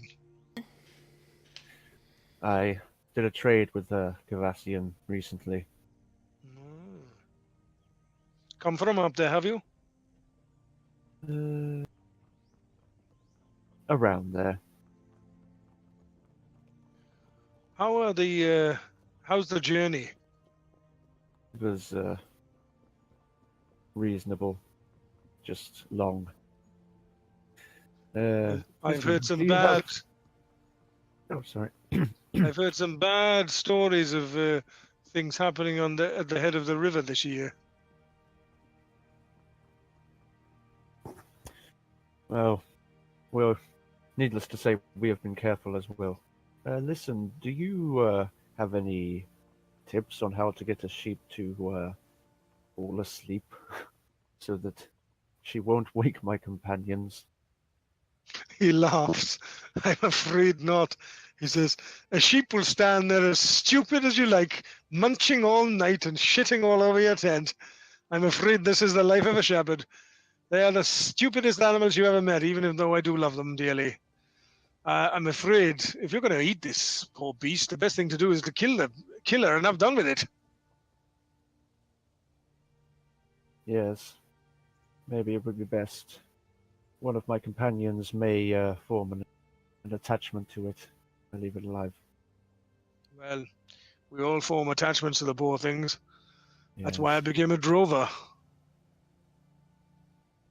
Arthur indeed looks at the little mule and is softened by its adorableness. No, he says, none of that. Oh, don't worry, I am used to this feeling. He says, well, if you find any sheep with this mark, and he indicates the strange mark on your journey south, well, if you bring them to Rathlan, you can deal with my brother Huel. He'll pay you good coin to have the poor things back, since many of them have strayed in the night, and I doubt I shall find them all. Well, thank you for this information. Oh, sorry. If I'll keep my eye out. If you come across them. Thank you very much, Drover. He says, my name is Gwyn of Mavan, and I shall hope to see you again, stranger. Indeed. Safe journeys, and good luck finding a new camp. Anything I should be aware of on the road ahead?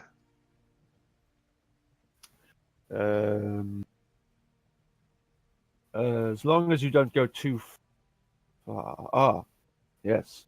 If you should happen upon a hill with the base of an old tower on it, and a fisherman. Oh, I know the place. That's been Yeah. deserted for years. What of it? There is a fisherman there. He is not to be trusted and not to be even approached or talked to. Just ignore him. Is that so? And why is this? Information that could get you into trouble, sir. Just avoid him and you'll be fine. Very well. This is good advice, and I thank you for it, sir. May we meet again. Aye. Ira. Namari. He leads his flock into the night. What remain of them anyway? Yeah. Arthur approaches the sheep he just purchased.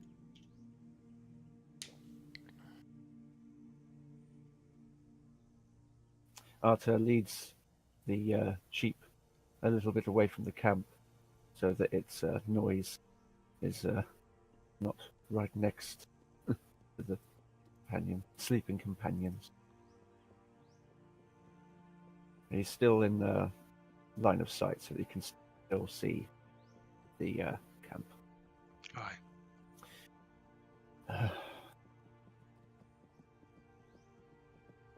Unfortunately, I have no blade.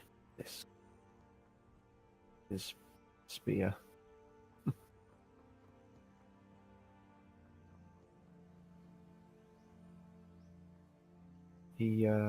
I'm presuming that he knows the more pain-free and quickest way of. Of course. The... All roundsmen know much about the slaughtering of animals, and it's something that must be done by every man. You strike true, and a moment later, the beast lays still and still on the ground, and you have yourself a fine source of meat for the next day. Arthur utters a quiet prayer under his mouth, in thanks for the blessing of meat this animal has given him. He moves the carcass. Maybe there is a place where he can put he can put it where the smell. He puts. In a tree? Hang it in a tree, possibly? Yeah, hang it in the tree. With a rope? Mm-hmm. Very well. And then, washes his hands in the river quickly before returning to the fire and waiting out the rest of his watch. Very well. I'll be right.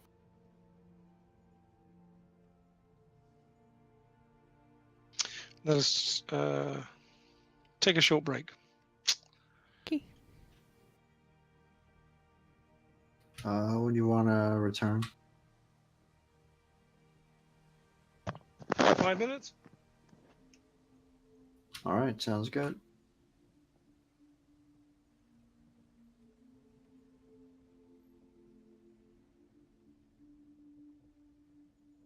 Sorry about that.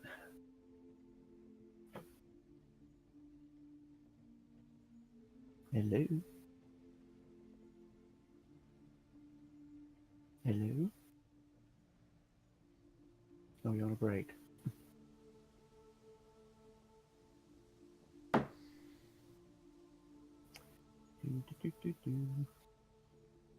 Ah, there it is. 5-minute break.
I'm back.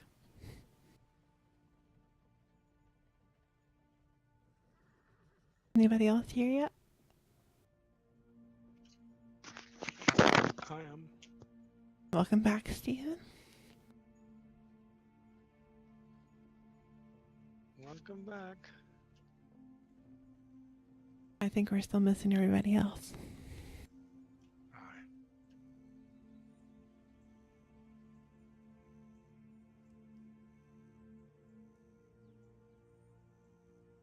Are you about to wrap up, you think?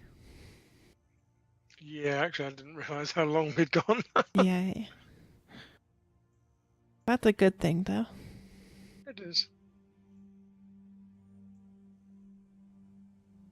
Oh, is everyone back? Not everyone. Not everybody. I think.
We all back?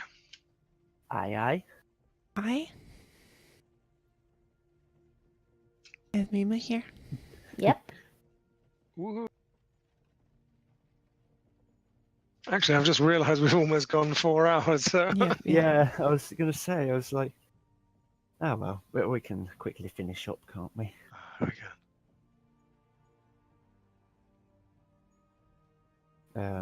I'm presuming someone else will do a watch during the night. I'm not watching over the entire night. Yeah. Especially since you actually do need a long rest after. Yeah. Who else is resting? Watching, rather. New Year can watch, but only if you wake her up. I don't know if you're gonna ask her or not. We should have done a rota beforehand. Never How many mind. watches are we having?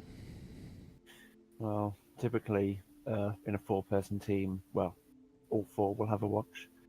But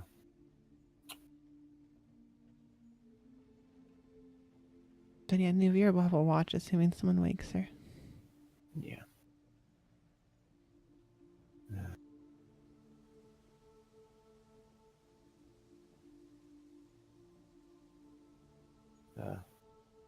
Arthur standing outside of the tent. Nuvira? Ah? Ah, good. Is there any chance you could have one of the watches? Ah? I fear I'm not able to stay awake much longer. You had some of that sleeping drug, and you got nicked really good in the arm.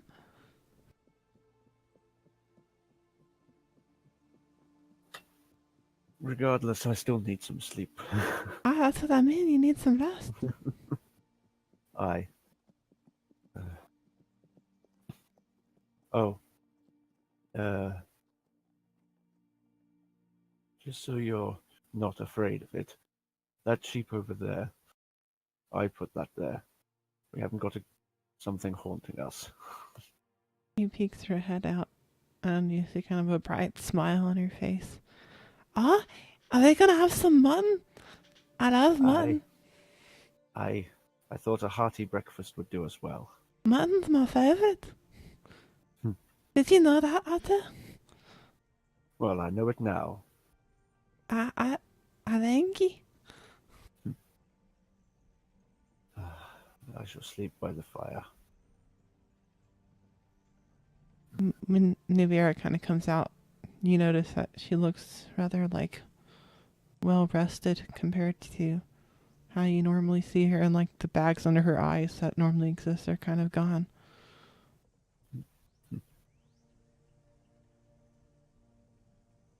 I'm assuming we all got a long rest from that. While watching, could I have taken a short rest to use Aye. up a hit dice? Aye. So I might as well do that. Yeah, just in case. Aye.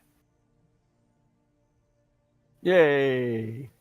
Max health, motherfucker. Always so blunt and stuff. Such an absolute delight. Just in time to die. Excellent. Does anything happen on Nivira's watch? Just checking now.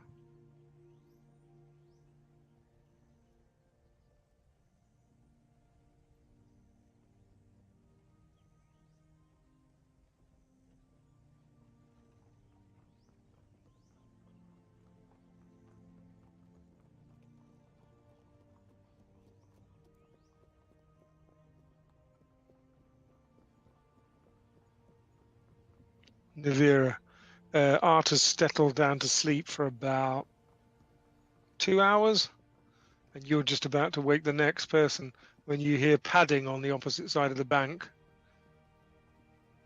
Caddy?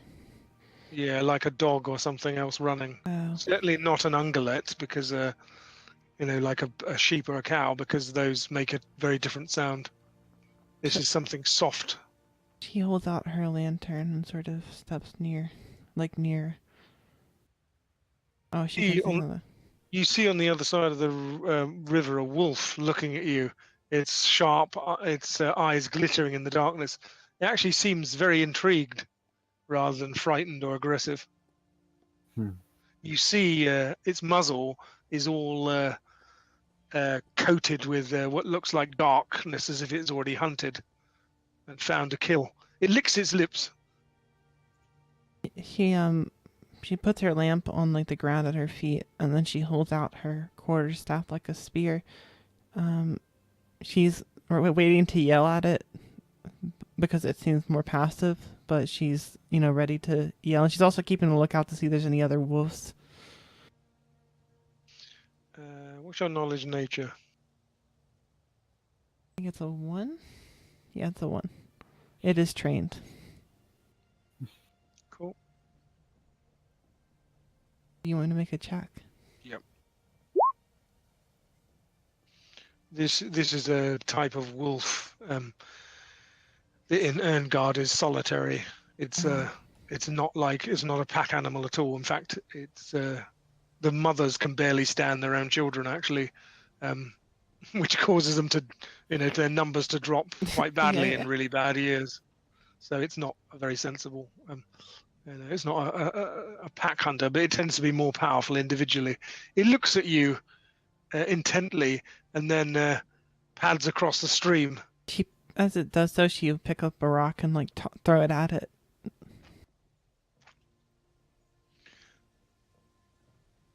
The wolf looks at you as if wounded and then lopes off into the night. No, Vera smiles a bit, and then she kind of goes over here, keeping an eye out, especially on the hanging sheep. Yeah. You know well that though they can jump, wolves can't climb, and Arthur seems used to this eventuality, so he's tied the sheep quite high.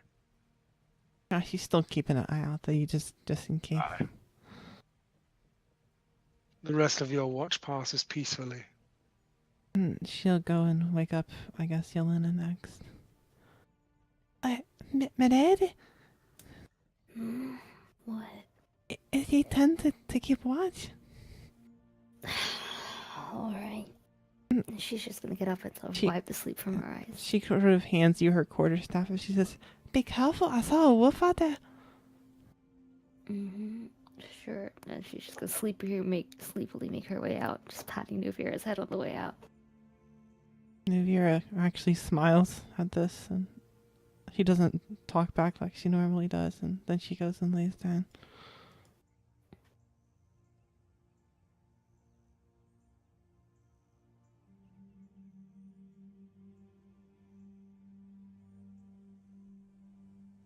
She'll leave her lamp with Yelena as well, of course. Do you have enough oil for that? Probably not for the whole night, but like she can leave. I'll mark off another like hour, and then she can just leave it. And then if Yelena needs it, she can light it or turn it off because it's easy to light. My grandmother used to have like an oil lamp, so Indeed. only light, like the fire's there, but like if there's a wolf or something, you can light it and see. So.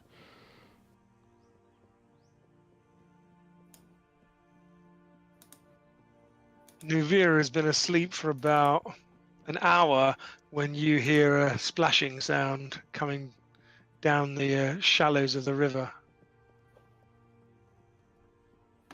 Yelena's just gonna watch intently and just wait.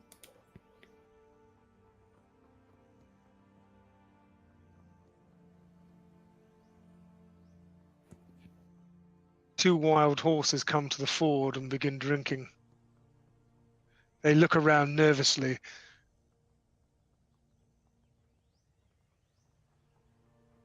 Yelena continues to watch, doesn't approach.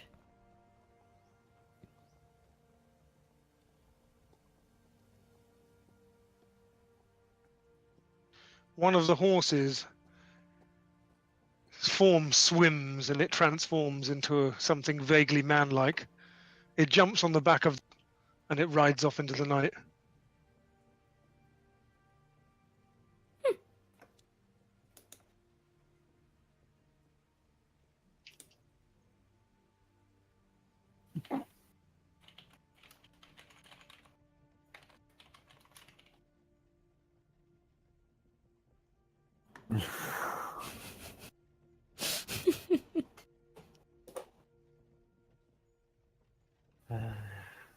I'm unfamiliar with this reference.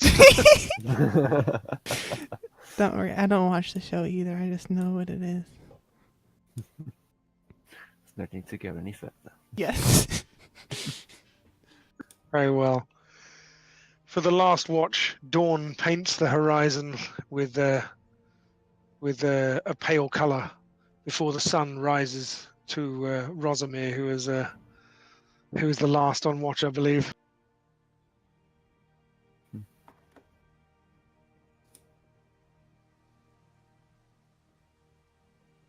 The ground is now covered in hoarfrost, despite the fact that it is summer, and you suspect, Rosamir, that a winter in this place would rival even that of your homeland. Hmm.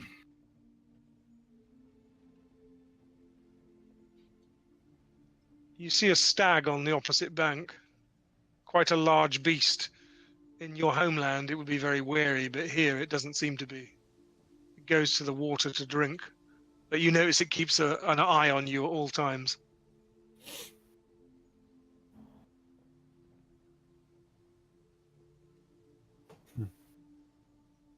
I simply stare at it since I've got nothing with which to try to attack it from range.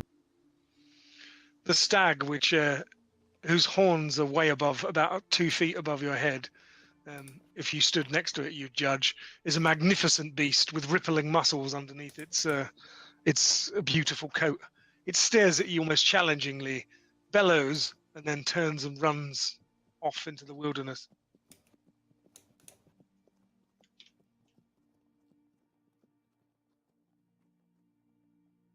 The day is now ready, and the sun has risen. And next session, we shall discover what happens to the party and whether they make their way safely to Hunter's Lodge. Thank you No. all. The horse. I'm so confused. Okay. Were these